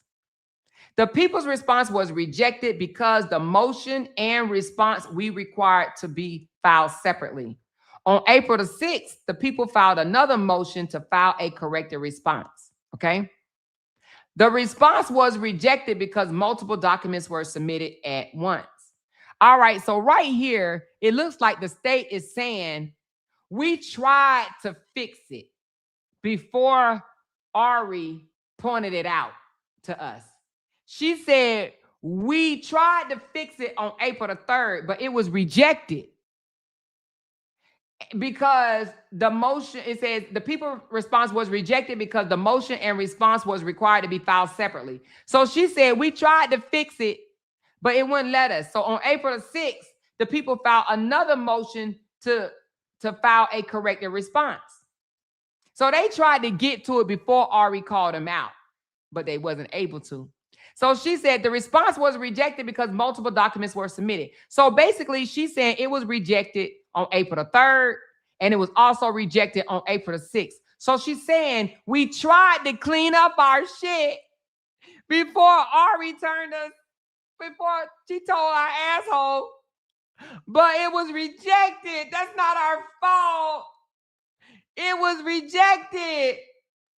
We tried to fix it. But nevertheless, she goes on to say, On March the 19th, 2026, the court ordered defendant to supplement the record with any exhibits, videos, or otherwise that were before the circuit court in her pretrial detention hearing. According to the defendant's motion seeking leave to reply to the people's response, such exhibits were delivered to the clerk of the circuit court on March the 20th, 2026 via a flash drive. And on March 23rd, 2026, the impound exhibits were provided for defendant appellate to review via case center. The people filed their response in the defendant appeal on April the 1st. In their response, the people argued that the defendant had not supplemented the record with videos and that any ambiguity should be construed against the defendant. At that time, the people were unaware that the defendant had supplemented the records with the videos and they were uploaded to case center. The people did not receive notification that any exhibits has been uploaded. The people learned that the videos were available on April the 2nd when defendant filed her motion seeking to reply to the people. So let me just explain what they're saying. They saying basically they didn't know. They saying they did their appeal on April the 1st. And when they did their appeal on April the 1st, they didn't see the videos. They saying they did not receive a notification that Ari had uploaded her exhibits. So because they didn't see no notifications that Ari uploaded the exhibits, that's why they called Ari out for not having the video. But they said they found out the next day that Ari did upload the videos after Ari sought motion to reply to their ass. They said, we learned at that time, so we jumped the gun. It says, upon learning that the videos were available, the people did watch the videos and corrected their response to remove the arguments regarding defendant's failure to supply the record. So the people then drafted a motion seeking leave to file a corrected response and to deny defendant request to file a reply to the people's response. The inaccuracies defendant noted have been corrected. Okay? So they want on this one, on this right here, they corrected their mistake. They said, we did notice that there was videos and we tried to fix it, but it was rejected. So this right here is saying, please accept our apology for fucking up and saying that the defense did not include anything. They did. We didn't notice it until later, but yet they did. But on top of that, we are asking for the defendant's request to file a reply be denied. They want that to be denied. Let's highlight that for a second. The people then drafted a motion seeking leave to file a corrected response. They want to file a corrected response, right? And then they want to deny. The people then draft a motion seeking leave to file a corrected response and to deny defendant request to file a response to the people response. So they don't want her to respond. God damn it, just shut up, Ari. That's what they saying. Ari, shut the fuck up. You already called us out once. Can you please just shut the fuck up? We noticed that we fucked up and we tried to correct it before you came out and pointed out that we fucked up, but it was rejected through the system. So I'm gonna need you to pipe down, Ari. So then it says, and they further go on to say, the inaccuracies defendant noted has been corrected. So they're saying, yeah, we know we kind of goofed up, but we fixed it already. It's corrected, okay? Sign the state attorney. It says, therefore, the people of the state of Illinois respectfully seek leave to file a corrected response. So it's like taking responsibility without taking responsibility, because they saying we are the one that caught our mistake. So really, Ari didn't call us out. We called ourselves out. But the system rejected it. So we really couldn't call ourselves out the way we wanted to. And we got called out by Ari and we got embarrassed. But nevertheless, she said it's fixed already. And please deny Ari an opportunity to file a response. Now, I don't think that Ari would want to file a response on this because for what? But there is one more document. Let me pull that up. Let me pull up the other document that was submitted as well.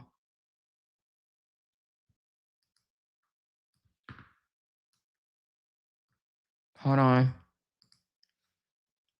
They said she can't call us out. We called our own damn self out. Stop playing. Stop playing. We called our own selves out. She did that. She did nothing. We called our own selves out. They said we saw it, we synced it, and we fixed it, but it was rejected. It ain't our fault that it was rejected. Quadasia Johnson. All right, hold on. All right, so today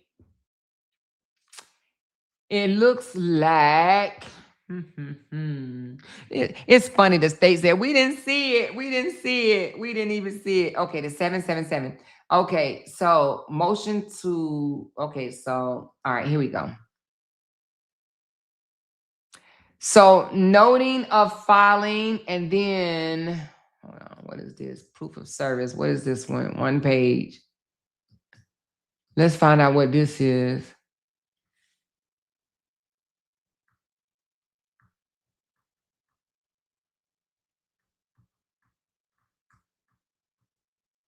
Oh, we got that one. Motion to file a corrected response. Okay, we got the motion to file a corrected response. Okay, what is this one then?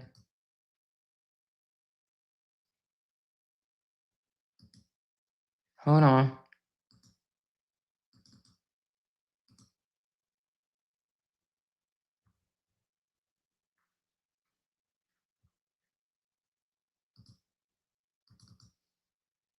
Oh, just proof of service. It's just proof of service.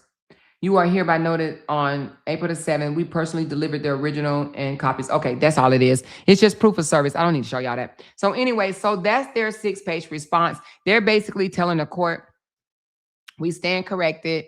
Ari was right. She pointed out some flaws. We corrected it. All right. We've seen the videos. We viewed them. And they even tried to say here, and you know, let me go back to this right quick. Let's go back to the one that they said they reviewed, because they said they reviewed it. Okay, let me take this one down. But they didn't say, right here they said,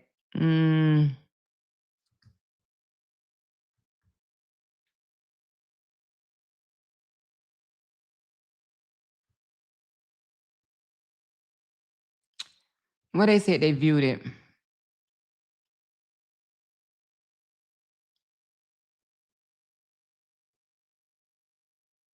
Right here. It says, upon learning. Let's change that color to red. Upon learning that the videos were available, the people watched the videos. The reason why they're saying that right now is because Ari literally called him out for not even watching the shit. Ari said they're not even paying no attention to this. They didn't even watch it. They didn't even watch it. So, and this actually hurts the state. Let me explain to you why.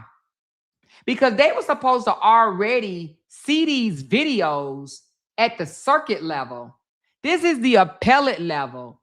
They literally saying, upon learning that the videos were available, the people watched the videos and corrected their response to remove arguments regarding defendant's failure to supplement the videos. But why would you just have to watch the videos when these are the same videos that was used at the circuit level? So are you now just watching it? It does not look good for the state saying that upon finding out that they were available, they watched it. Well, you were supposed to watch it before the judge made his consideration whether to keep her or release her. These videos were supposed to already be considered, but they were not. They were not, okay? So the state literally don't make themselves look no better by saying, upon learning that the videos were available, and they saying that they didn't learn that they were available until when? Hold on. The people learned that the videos were available on April the 2nd, but yet you kept her ever since December? We ain't know nothing about them videos. We ain't know shit about them. They literally are saying a lot without even realizing that they're saying a lot. They literally saying, we ain't know nothing about no videos. The people learned that the videos were available on April the 2nd when defendant filed for her motion seeking to reply to the people's response.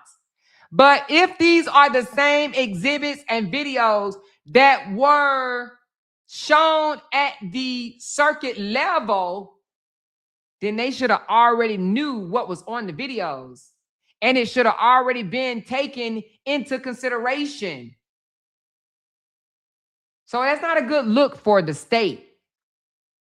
And then they go on to say, even though Ari was given a certain amount of time to submit the evidence, the exhibits, right, including the videos, the state goes on to say, we didn't receive no notification. That's not no excuse. Come on, state. I'm going to need you to do better. Just because you didn't receive notifications that they have been uploaded don't mean that you can't go and look. They say, oh, we ain't getting no notification. That's just like if I'm live and somebody say, oh, Amore, I didn't know you was live. Oh, you could have came and looked to see was I live, right? I didn't know you was live. And I'm not getting on y'all because I know that happens a lot. But this is what the state is saying. We didn't receive no notifications that the exhibits has been uploaded. So therefore, that's why we came out with the explosive that if she had video footage, she would have uploaded it. Bullshit. They tried to tear Ari a new asshole in the response and basically said, she's saying that this case is heavily relied on video footage. Well, she didn't provide no video footage, so she lose. Basically, in a nutshell, is what the response of the state said originally. That there is no video evidence to back up her claim about witness number 3. About the 911 call. About whether or not Holly was blocked in or not. So Ari said, well, bam, here you go. See, if you don't want to hear me at the circuit level, I'm going to take it to the appeal level, and I'm going to show them the exact same thing that I showed y'all as that y'all dismissed. I'm going to show it to the appellate court. So now the state is saying, okay, let's correct. We're here to correct our fuck up. Upon learning that the videos were available, the people watched the videos, and we just want to correct our response to remove arguments regarding defendant failure to supplement the records. The people then draft a motion seeking leave to file a corrected record and to deny defendant's request to file a reply to the people's response. The inaccuracies defendant noted has been corrected. So they said, we are correcting our fuck up, but can you please don't let her respond to this. Don't let Ari come back. Because see, they don't want Ari to come back and say, they already knew about these videos. They just failed to consider them. These videos were shown in the circuit court, but they just failed to consider them. And that's why she ate them the fuck up. So Ari today ate down. She ate them down. Because basically she said the state is only relying on their proffer, their transcripts. They're wanting to omit important evidence. And they want to come up here and point out case law after case law after case law that ain't got shit to do with my client. But I'm presenting case law that if you allowed an 18-year-old that fired his weapon around a school and just because he lived with his mama, and you allow a deacon in a church, he's accused of unaliving his 3-month-old, but you allowed him out on conditions, right? She's saying, you doing all this, but my client's supposed to be a danger? I beg to differ. So it's strong. Y'all know I already put it through ChatGPT, and ChatGPT said it was strong. Now, it does not mean 100% that she will be released. That's not what this means. But it does mean that she pushed back in a hard way, okay? Like I was telling y'all before, I feel that she is definitely taking this case seriously and not allowing the state to walk all over her, okay? Now, with that being said, I want you guys to hear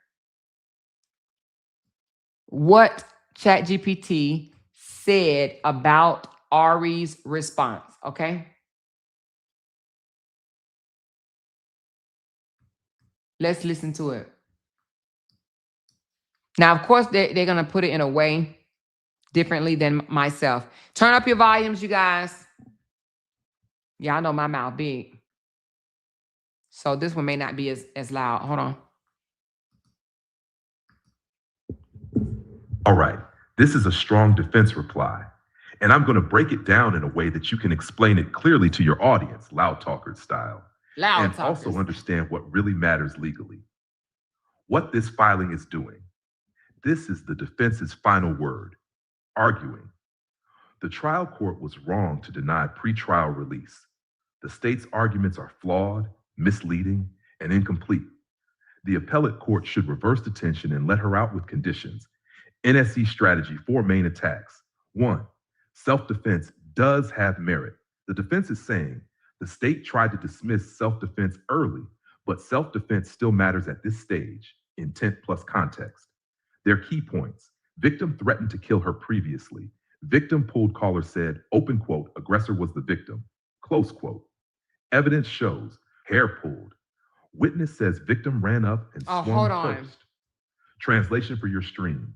She's not saying the state has to prove self-defense, right? Hold on, they missing some shit. Let me read it for you. Hold on. They missing some shit. Give me a second. Hold on. Let's not go over. Let's not miss nothing. Hold on. All right, here it goes, y'all. I asked for a smooth version so that they won't be missing no damn words. Hold on. All right, here we go. Let's go. All right, here's your AI read aloud version cleaned up so it flows smooth, clear, and engaging for your audience. All right, let's talk about this defense reply because this is a strong one. And I'm going to break it down in a way that's easy to follow, LOUDTalkerz style, but also legally on point. First, let's start with the big picture. This filing is the defense's final word to the appellate court.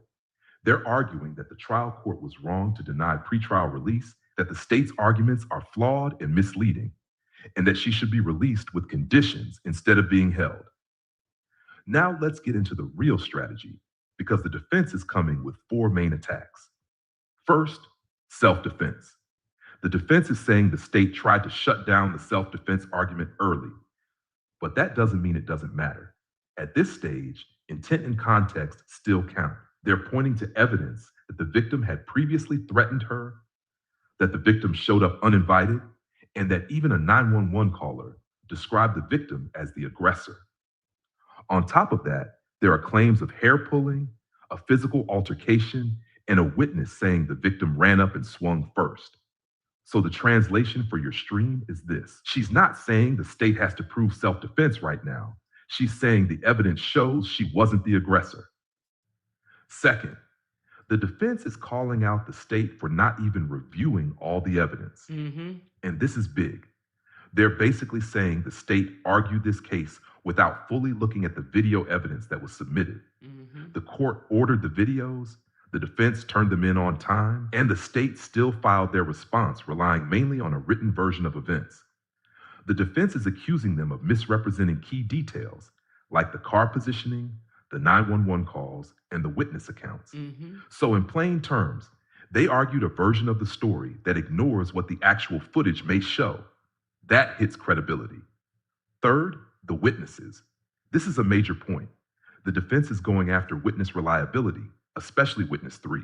They're saying this witness is the only one making certain detailed claims, but at the same time, that witness was walking away, had a partially blocked view, and couldn't clearly see everything.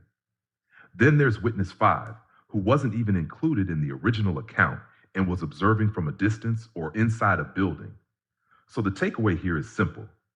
The state is relying on witnesses who either didn't see clearly or whose accounts don't fully line up.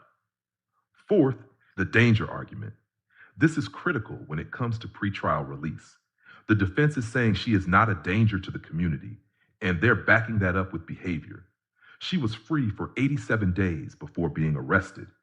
During that time, she didn't commit any crimes, didn't threaten anyone, stayed in the state, and cooperated with law enforcement.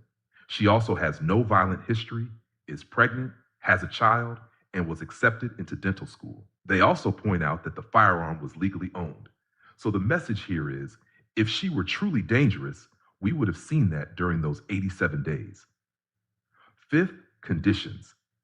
The defense argues that the state failed to prove that no conditions could ensure safety. They're implying options like electronic monitoring, no contact orders, and travel restrictions.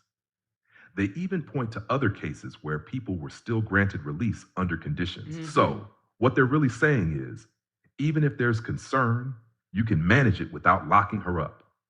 Now let's talk about the defense's final message. They're telling the court that the state failed all 3 requirements needed to justify detention.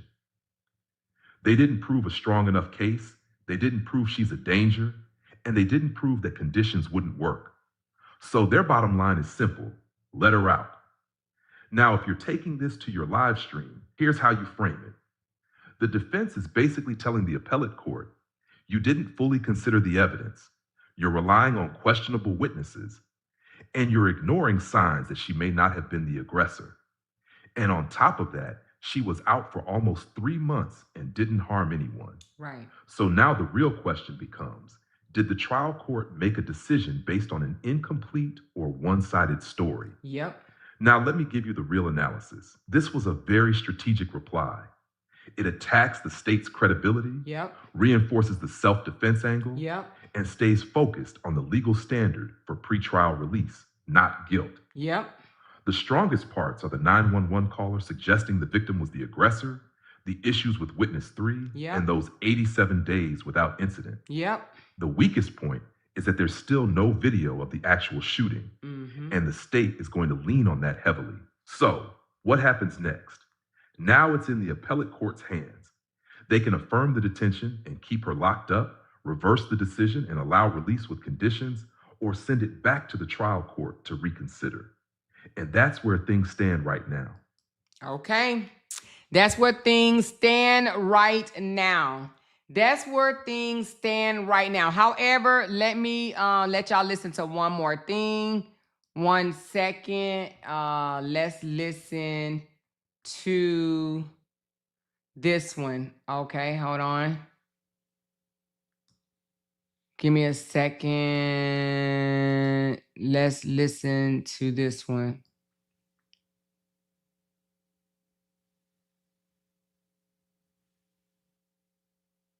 Oh, yeah. Okay, here we go. So here we go. Let's listen to this one.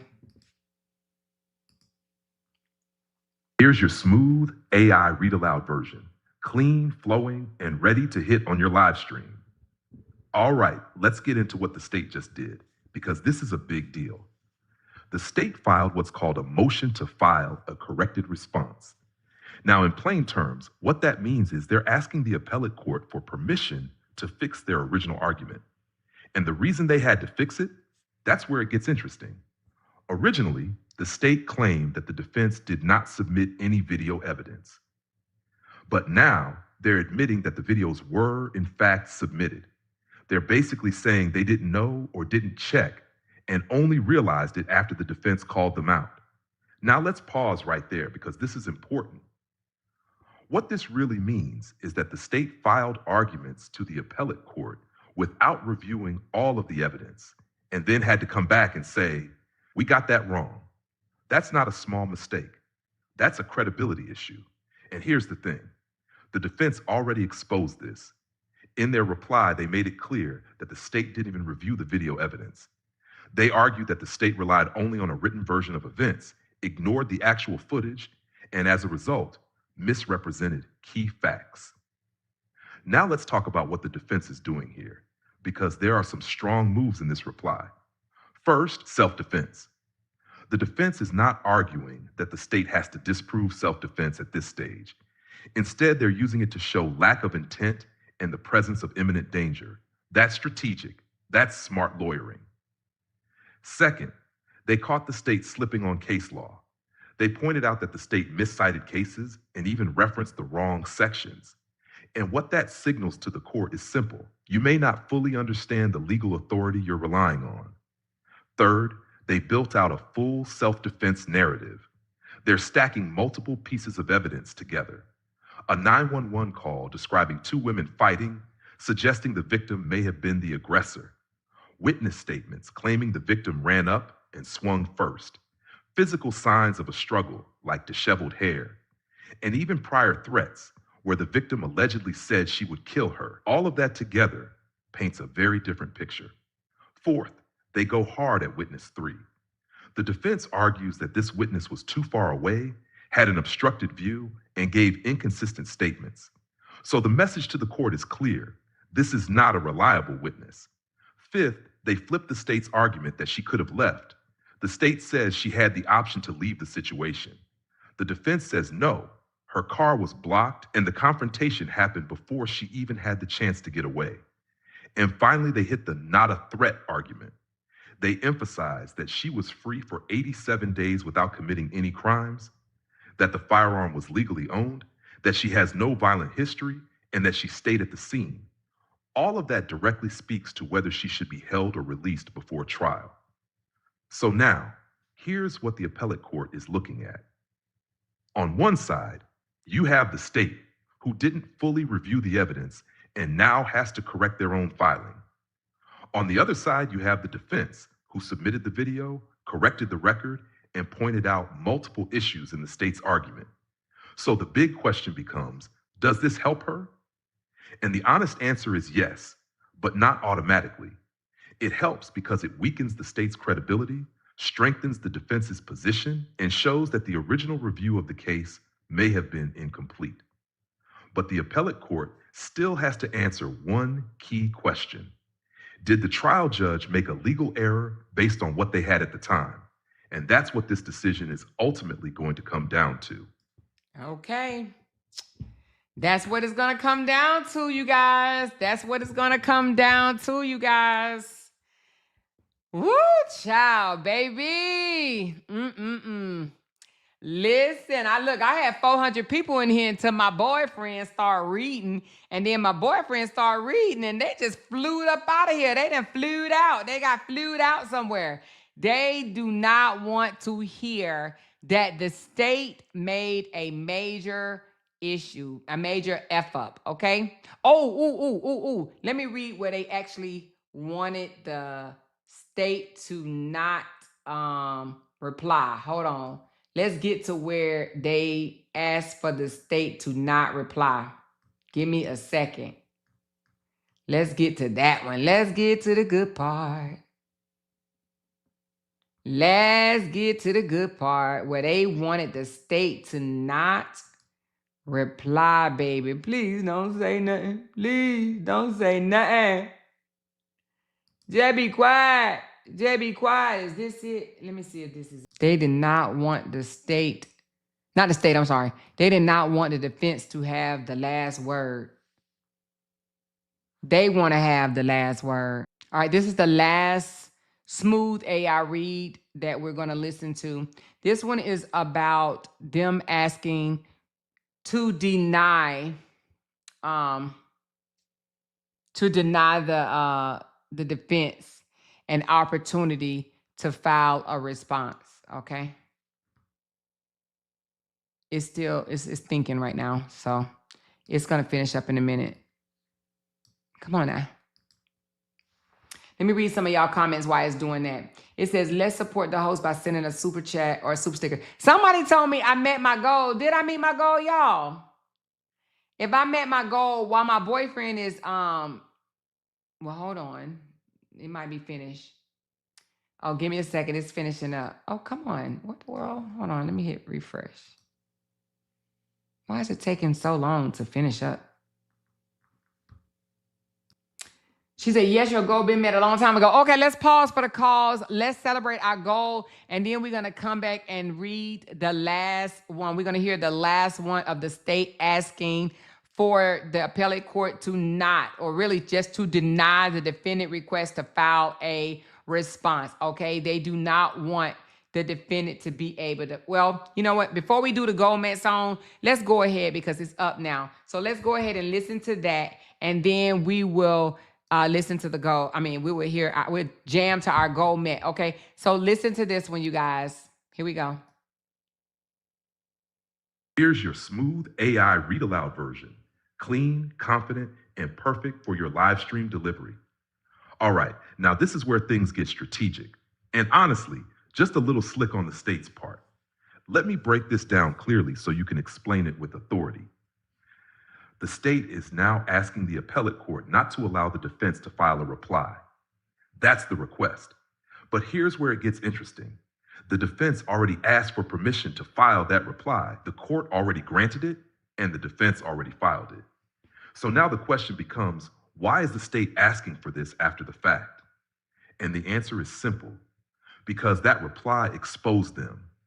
It pointed out their mistakes, highlighted that they didn't review the video evidence, and directly attacked their credibility. So what the state is really trying to do here is not undo the reply, because they can't, but minimize its impact. In other words, they're basically telling the court, don't focus on that reply, or don't give it much weight. Now, legally, what this means is the state is trying to control what the appellate court considers. They want the focus to stay on their corrected version of events, and they're trying to prevent further damage from what the defense already put on record. But here's the reality check. The defense reply is already filed, so most likely the court is still going to see it and still consider it. The state can ask to limit it, but they can't just make it disappear. Now, think about how this looks from the court's perspective. The defense followed the rules. They asked for permission, got it, and filed their reply. Meanwhile, the state filed an inaccurate response, had to correct it, and is now trying to limit the response that exposed those issues. So when you take this to your live stream, this is your moment. You can say, now this is the part that got me. The state is asking the court to deny the defense's reply, but the defense already filed it and already got permission. So what you're really saying is, you don't like what was said in that reply. And here's your mic drop line. You can't mess up, get corrected, and then try to silence the correction. That's right. And that's really the bottom line. The state is trying to limit the damage from that reply, not because it shouldn't exist, but because it hurts their position. And that's exactly why this move matters. Exactly. So here they are asking the appellate court basically to ignore the Ari's response. It says request. It says the people then drafted a motion seeking leave to file a corrected response and to deny defendant's request to file a reply to the people's response.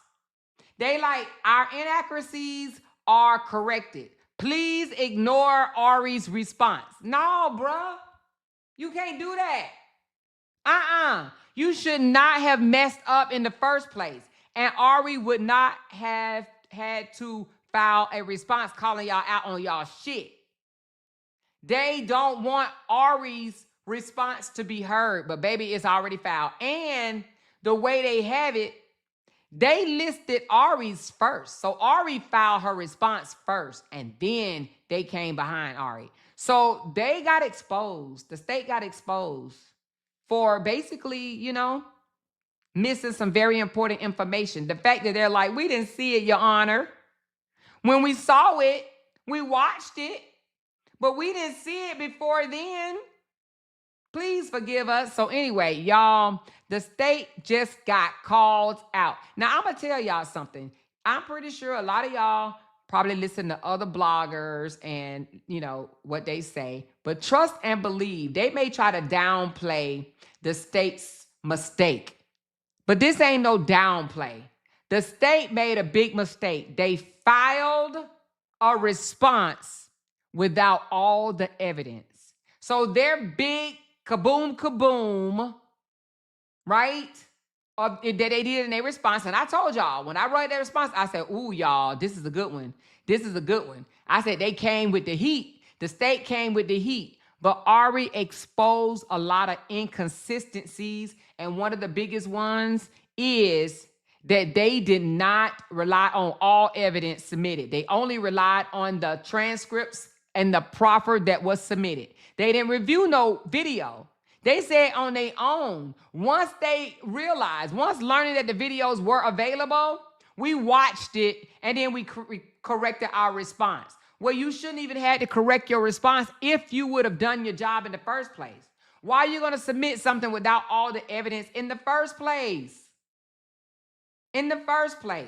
So this does point out the failure at the state's level that they was not considering all evidence when they basically asked for her pretrial stay, or even that was granted the pretrial stay. All the evidence wasn't being considered. Your star witness number 3, is on video, far from the crime scene. But yet you want people to believe she saw this, saw that, saw this, saw that, and saw this. Come on now. She ain't nowhere around. And we have said this on Talk About It with Amora more than once. She was not anywhere around to the point where she could see what she say she saw. So nevertheless, this, in my opinion, is the beginning of holes in the case. There was holes. And it's funny how people literally thought this was solid. We said over here it was not solid. There was already holes. But people did not want to see the holes. Well, we see it today because Ari ain't playing with that ass. So while they was over there, now they about to be hollering, oh, lock Holly up and take her more with you.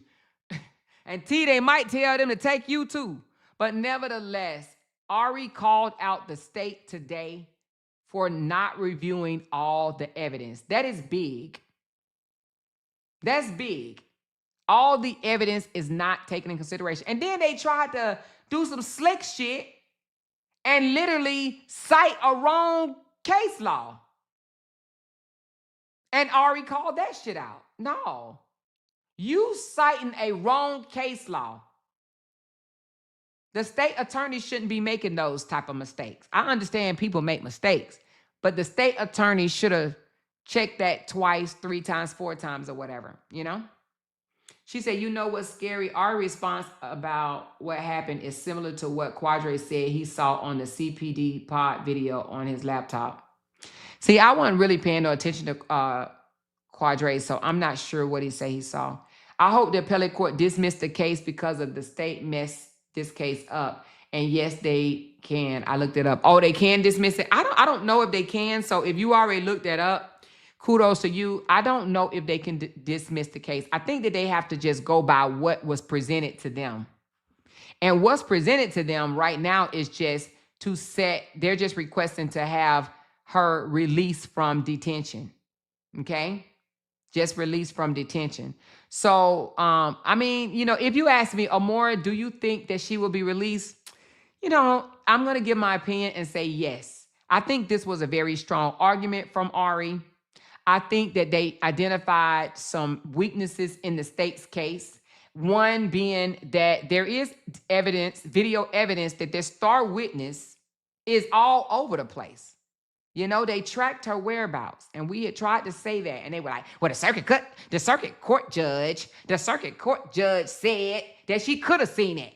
The circuit court judge said this. The circuit court judge said that. Okay, the circuit court judge did say that. Yeah, you're right. But did the circuit court judge consider the evidence? The circuit court judge relied on the state, the prosecutor, okay? The prosecutor is the one that did not consider where his star witness was on videotape. They didn't consider that. They didn't take the 911 call serious. They didn't take the TPO serious. They didn't take the threat serious. They didn't take witness one serious. They didn't take nothing serious. They didn't take the video evidence serious. They damn sure didn't take defense attorney Ari serious. So let's just wait. You know, we're not going to be 100%. But do I feel that this helps the defense in a big way? Yes, I do. So good job, Ari, girl. You put it on the floor, okay? She put it on the floor. Pointing out the state's error at this level is huge, in my opinion. Now, you know, they may try to downplay other people, whatever. We don't give a damn. I know I don't give a damn, okay? So tell them to start with the state, knowing that we ain't in 3036, first of all, 3036. But second of all, to have the state to have to file a corrected version of an account. No, I'm just kidding. No, seriously. For them to have to come back and correct something, you know, after trying to call. See, they tried to call Ari out in the last response. She's saying that this is heavily relied on video evidence. There is no video evidence. She didn't submit no video evidence. See, if the state was doing their job properly, they would have already known about that video evidence. They would have already seen that video evidence. But it's evident that they didn't. Why? Because they said upon learning that the video evidence were available, we watched it. We watched it. You mean to tell me you just not seeing this video? Come on now. Who believes that this is the state's first time reviewing the videos of witness number 3? And that Holly was blocked in? And that the 911 call said the black girl was the aggressor? Who believes that this is really the state's first time seeing and hearing that? They literally tried to say that Holly was not blocked in. And then you had all these people running over here. She wasn't blocked in. She wasn't blocked in. I'm telling you, Amor, she wasn't blocked in. She was blocked in. And it's on video. It's on video. She said, I don't believe that shit.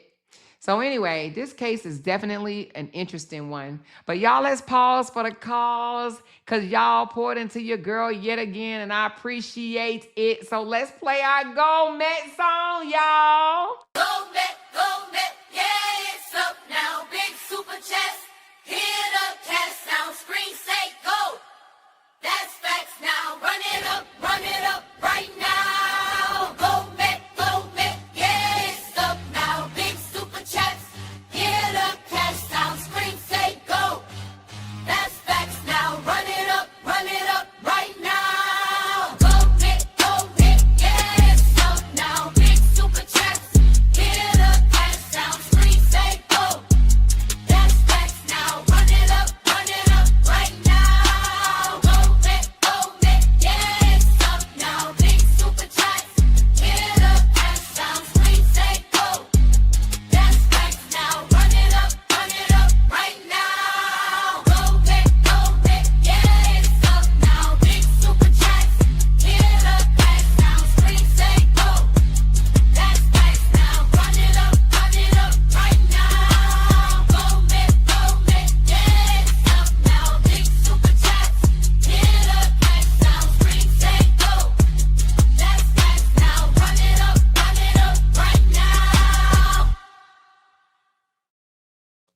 Thank y'all so very much. I do appreciate y'all. And Lady Love said, Amora, you did an amazing job on breaking it down. So let me ask y'all this. Have y'all heard anybody else break this down yet? That's, you know, per the state, that's on the state side. Have y'all heard anybody break this down? She said, when I say pit bull upper gonna be hot as fish grease. Have any of them broke it down yet? She said, I made it back on time. You sure did, do poop. You made it back on time, girl. She says, no. Oh, y'all have not heard them break it down? Okay. I'm just wondering, how are they going to dismiss the state's error? Are they going to try to minimize it? She said, no, because be lying. I can't listen to them. Oh, they be lying. Okay, so they haven't even tried. Oh, wow. So I thought that it was going to be all across the internet by the time I did it, because when I got a phone call that said it was available, I was in the bathtub taking me a nice little warm, well, really hot bubble bath. And I was like, I got to lay my head on this pillow for a minute. I got to lay my head on this pillow. I said, I got to come correct. So I said, let me just lay down for a moment and then I'll do it later. And she said, but everybody done been done it by then. I said, it's okay. It's okay. I do it. She says, no, but I thought I was in court listening to you. You thought you was in court? You know, I get so dramatic. My husband tell me that too. He said, girl, you are into this. You be so dramatic. He said, you be drawing me in. I'm listening like, Jay, you so funny. Talking about you be drawing me in. She said, more got folks mad about your super chats and supporters laughing my ass off. They still mad. Girl, they be all right. She said, I don't know. I don't listen to any of them. After you and your boyfriend, them breaking it down would be purely comedy. Listen. They be always talking about Aunt She over there with that chat GPT. Listen, I done trained my boyfriend. You hear me? And it's not like you train it to say whatever you want it to say. Y'all heard it. I read it first and then I let them read it. So basically it said same thing. And I showed y'all on the panel what it was saying, you know? She said, I see Teresa making a post about it now. Oh, she did. Is she calling out that the state's effed up? She need to. It ain't nothing wrong with saying your side messed up. Say the state messed up. The state fucked up. I need Keys. She said, I read Keys is getting sued. I heard that. I heard that too. I don't know too much about it, child. So I wonder if she's admitting that the state made some effed ups, you know? She said, I'm protecting my peace. I'm not getting watch hours. They ain't not getting watch hours off me. Okay, girl, I love it. I love it. I love it. I heard today somebody told all the bloggers, go live when she go live. Just go live when she go live. Let's take these views away. Even if it's 15 at a time per content creator. Let's just take them away. I said, what type of hater? What type of hater tell all bloggers to go live when I go live? Do they not know we don't share the same audience? Oh my goodness. Talking about go live when she go live. She said, yep, Summer Mama is going live about supporters and about your super chats. Girls, sit down somewhere. You and the sidekick Big Eye. Listen, child, I ain't nobody worried about her because I damn sure ain't going over there and listening to nothing she got to say. You hear me? Actually, I ain't listening to none of them fools. But nevertheless, I do think that Ari did a good job. I'm pretty sure Ari is patting herself on the back. And the fact that the state had to come back and say, yeah, we got it wrong. We got it wrong. Okay, we correcting it. Here we go. Here we correcting. We are correcting it, you know? So, but and you see how they corrected it as a whole? They didn't correct each individual part, right? They corrected it as a whole and just said, okay, we corrected, the video footage is there, but they didn't break it down and say, okay, we hit a 911 call. The 911 call does say the black woman was the aggressor and the one in the green had the gun. So yeah, we did hear that. Okay, yeah, we do see that Holly was blocked in, or yeah, we do see that witness number 3 was all over the damn place, right?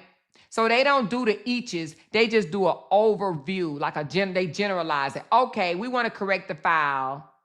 We see the video, we watched it, and we corrected our response to remove the argument regarding defendant failure to supplement the record, you know?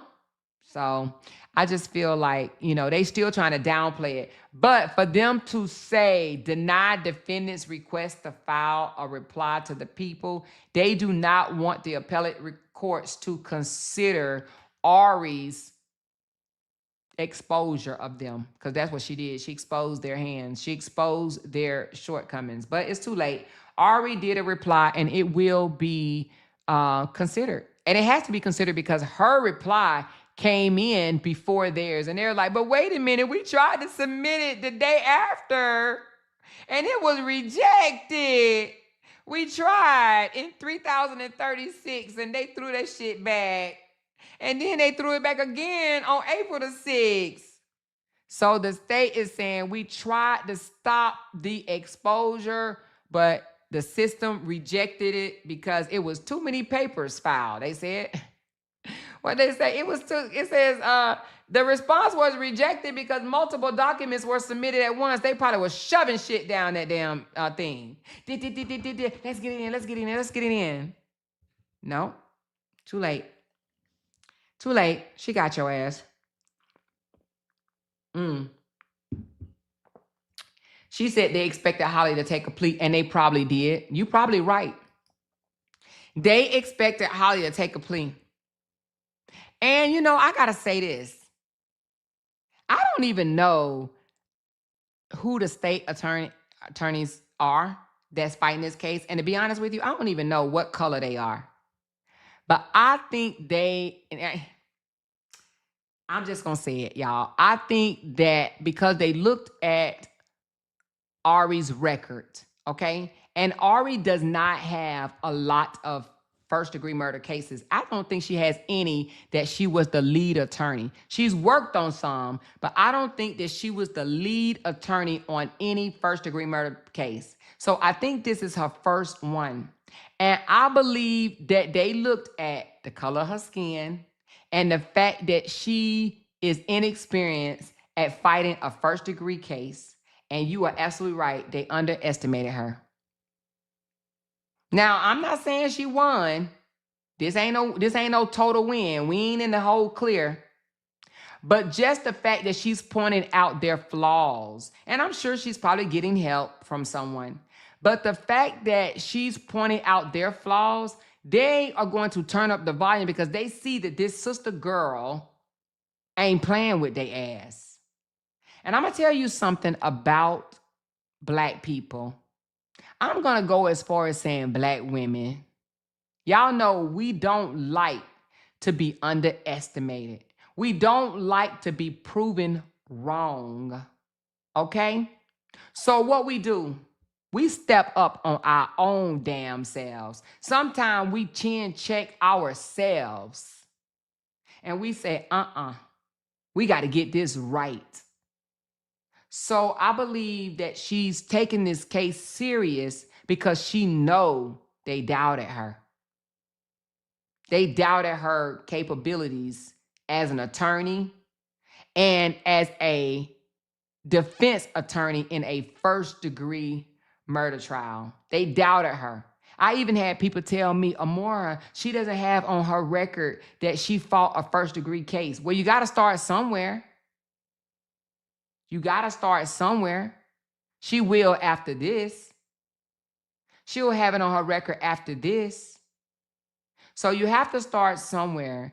And I applaud her, even though it was scary as fuck. I ain't gonna lie. But I applaud her for stepping up to the plate. And so far, I mean, we ain't there yet. We're a long way away, y'all. But so far, she's trying to cross her T's and dot her I's. Yep, she got caught slipping before. You remember when she first filed something to the appellate court, she copied and pasted something and had somebody's incorrect name. So she's like, oh, okay, you want to point that out on me? So I'm going to point out y'all errors. So right now, she's going to, listen, she's going to be a perfectionist. She's going to check and double check and double check and double check her work. Watch, because that's just what we do. That's what we do. She's going to double check and double check, triple check, quadruple check her work to make sure she is abiding by the, doing things correctly. So that's why she was able to find out that they cited the wrong case law. And she pointed that shit out. Now, would the appellate court had just been able to catch that without her pointing it out? They probably would have, but they probably would have been like, well, the defense didn't catch it, so why are we going to make light to it, right? But she caught that shit. She's like, you're trying to use a case law to prove this or that. But one is the wrong case law, and then you cited the wrong paragraph. Make it make sense. Do better, state. Now, the state fight cases like this all the time. And I'm pretty sure they find little loopholes here and there to fuck over the defense. And this is my opinion. I'm pretty sure because they do things like this all the time, they always fight these type of cases or whatever. This ain't new to them. This is something that they do. They prosecute people. But they probably have slid this in, slid that in, slid this in, and it's been let by because the defense attorney didn't catch it. But they tried to do it on Ari, and she played ball with their ass, and she caught it and called their ass out. So anyway, I love this for them. So that is why they had to come back and say, all right, we fucked up. We fucked up. Okay, we fucked up. We admit it. We fucked up. We fucked up. So here's a corrected version. Can you please shut Ari up now? Don't let her respond to us. We done with her at this level. So anyway, I heard that we won't hear anything, or we probably won't hear anything until April the 20th. Now we may, I think they have up until April the 20th. We may hear something before then, but no guarantees, okay? No guarantees. But y'all already know, as soon as we hear something, I will come out and speak about it, all right? So, but that's what we have as of right now. The state got called out, and Ari literally put it on the floor in her 16-page response, okay? And she basically said the state did not prove none of these. Didn't prove that she was a threat. Didn't prove that she committed the act of first degree. And did not prove that, what was the three things? Didn't prove first degree, didn't prove that she was a threat. And what was the other one? Hold on. It was another one. Yeah, I can't. It's something. Anyway, but well, I already spoke about it, but I don't have it in front of me. But this basically, she's saying that they did not prove those three things. Whatever three things that they were supposed to prove, they didn't prove it. That's what she's saying. They did not prove it. All right. So anyway, I'm about to hop off, y'all. And I need to make some phone calls because, yeah, on some other stuff. All right. She did have one, though. It was the mom and son case. Well, she wasn't the lead, though. She wasn't the lead. I know it didn't go to trial, but she got them charges dropped. Yes. So, yes, she did. She was on that case, but I found out that she wasn't the lead attorney. She helped. She helped. That's a common mistake that most lawyers make, drawing up documents, taking a lot of time. So then copy and, drawing up documents take a lot of time. So they copy and paste the same documents. Oh, yeah. I believe that. They have been moving pretty fast in this case. Yeah, they have. Yeah, they have. And you notice how it's like one court day looks like it's a win for the state. The next court day look like it's a win for, well, actually, to be honest with you, the defense haven't been looking like they received many wins at all, right? That's why you have people around here screaming and acting very immature, saying, she ain't never getting out. She ain't never getting out. She ain't never getting out. She ain't never getting out. Well, let's just see now. Let's just see. But I'm going to tell you, after this response, just see if y'all hear, well, even if she get out, she spent ever since December. So December, January, February, March, April. So listen for, well, she already did 4 or 5 months. So I'm satisfied with that. I mean, she did 4 or 5 months. So it's not like she didn't get no time. You know what I mean? So just listen up for that. They're going to maybe start changing their tune and go from she ain't never getting out to that's why she had to spend her birthday. That's why she spent Christmas. That's why she spent Valentine's. That's why she spent Easter. That's why she spent her baby's birthday. She went out then, New Year's Eve, she was in there. So just know you may hear a difference. Yeah. Thank you. She said they always move the goalposts. Exactly. They're gonna move the goalposts. But it will be interesting because I know they listening to me. They're listening to me to see how they can come and debate me. But just don't debate me.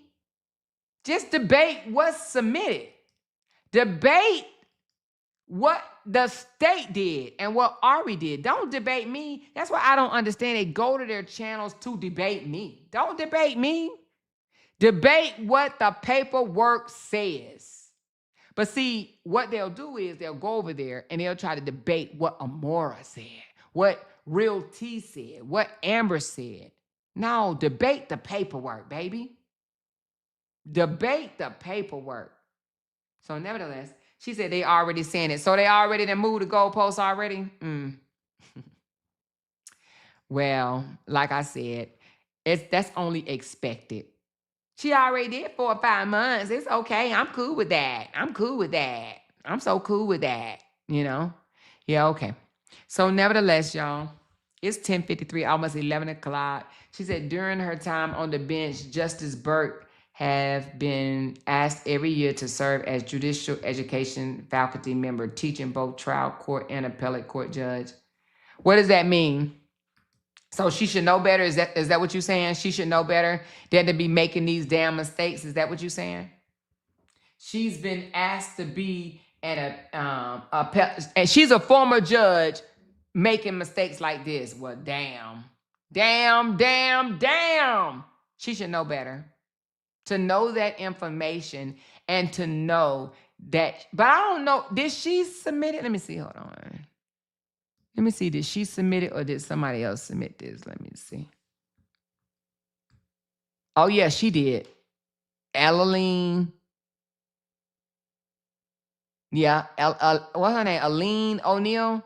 Yeah, Aline O'Neill is the one that submitted this. So, yeah, she messed up. But, you know, there's always room for, you know, correction. No one is perfect, right? We all know that. And we're not digging her for not being perfect, but this does still look bad. It does look bad. And the reason why it looks bad is because she said, I be listening to them. They don't be having no facts. I see the deep voice lady thinks she knows it all. Who is the deep voice lady? I don't know the deep voice lady. But it looks bad because it just looks like they did not review all evidence before they made a decision to keep her detained. That's what it looks like. It looks like they half-ass did this case. And that's not good. So it don't look good for the state. And if she's supposed to be a judge, it definitely doesn't look good for a judge because a judge knows that they're supposed to review all evidence before submitting a response. So they should know that, you know? She says, and that's why I like listening to you because you break it down. Oh, yes, ma'am. I'm definitely going to break it down. Thank you so much, Tammy. I appreciate that. She's the state attorney. You have assistant state attorneys and juror state. So you saying that she may not have done it? One of her assistants may have done it? Okay. Well, guess who name on it, though? Hers. So you got to be... Oh, wait a minute. Hold on. No. Okay, so she didn't do it. Joseph Alexandra did this. So the assistant state attorney actually did this, y'all. She didn't do it. It says, by sign Joseph Alexandra. So he is the one that did this. So it's a guy. So she didn't do it. So let me take that off her name. It wasn't her that did it. It was Joseph Alexandria that fucked up. He's the one that signed this document saying, yeah, we fucked up. So the assistant state attorney is the one that did this. Joseph Alexandria. She sounds like a man. She got a YouTube. I think I know who you're talking about. Newport or something like that. I think that's who that is. But yeah, so Joseph did this, you know. Elaine O'Neill Burke, it's her, she's the state attorney, but the one that filed it, the one that's taking care of this is Joseph. So Joseph is the one that you know, fucked all of this up. You know what I mean? She said no attention to detail. Exactly. Somebody said, is Holly released? Huh? Who said, is Holly released?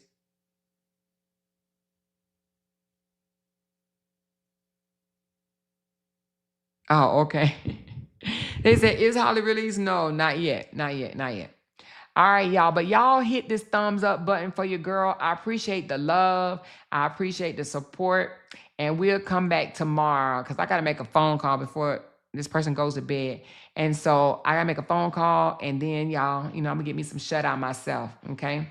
Oh, she said Maya. Oh, yeah, Maya does. Yeah, that's her. That's Newport. That's the same one. Yeah, I don't know. I heard she was I don't know. Child, I don't know. I was going to say I heard she was, child, I don't know what it is. Okay. But anyway, I love y'all. Y'all hit that thumbs up button. And thank y'all so very much for pulling up. And until tomorrow, I'll talk to you guys then. Love y'all. Bye now.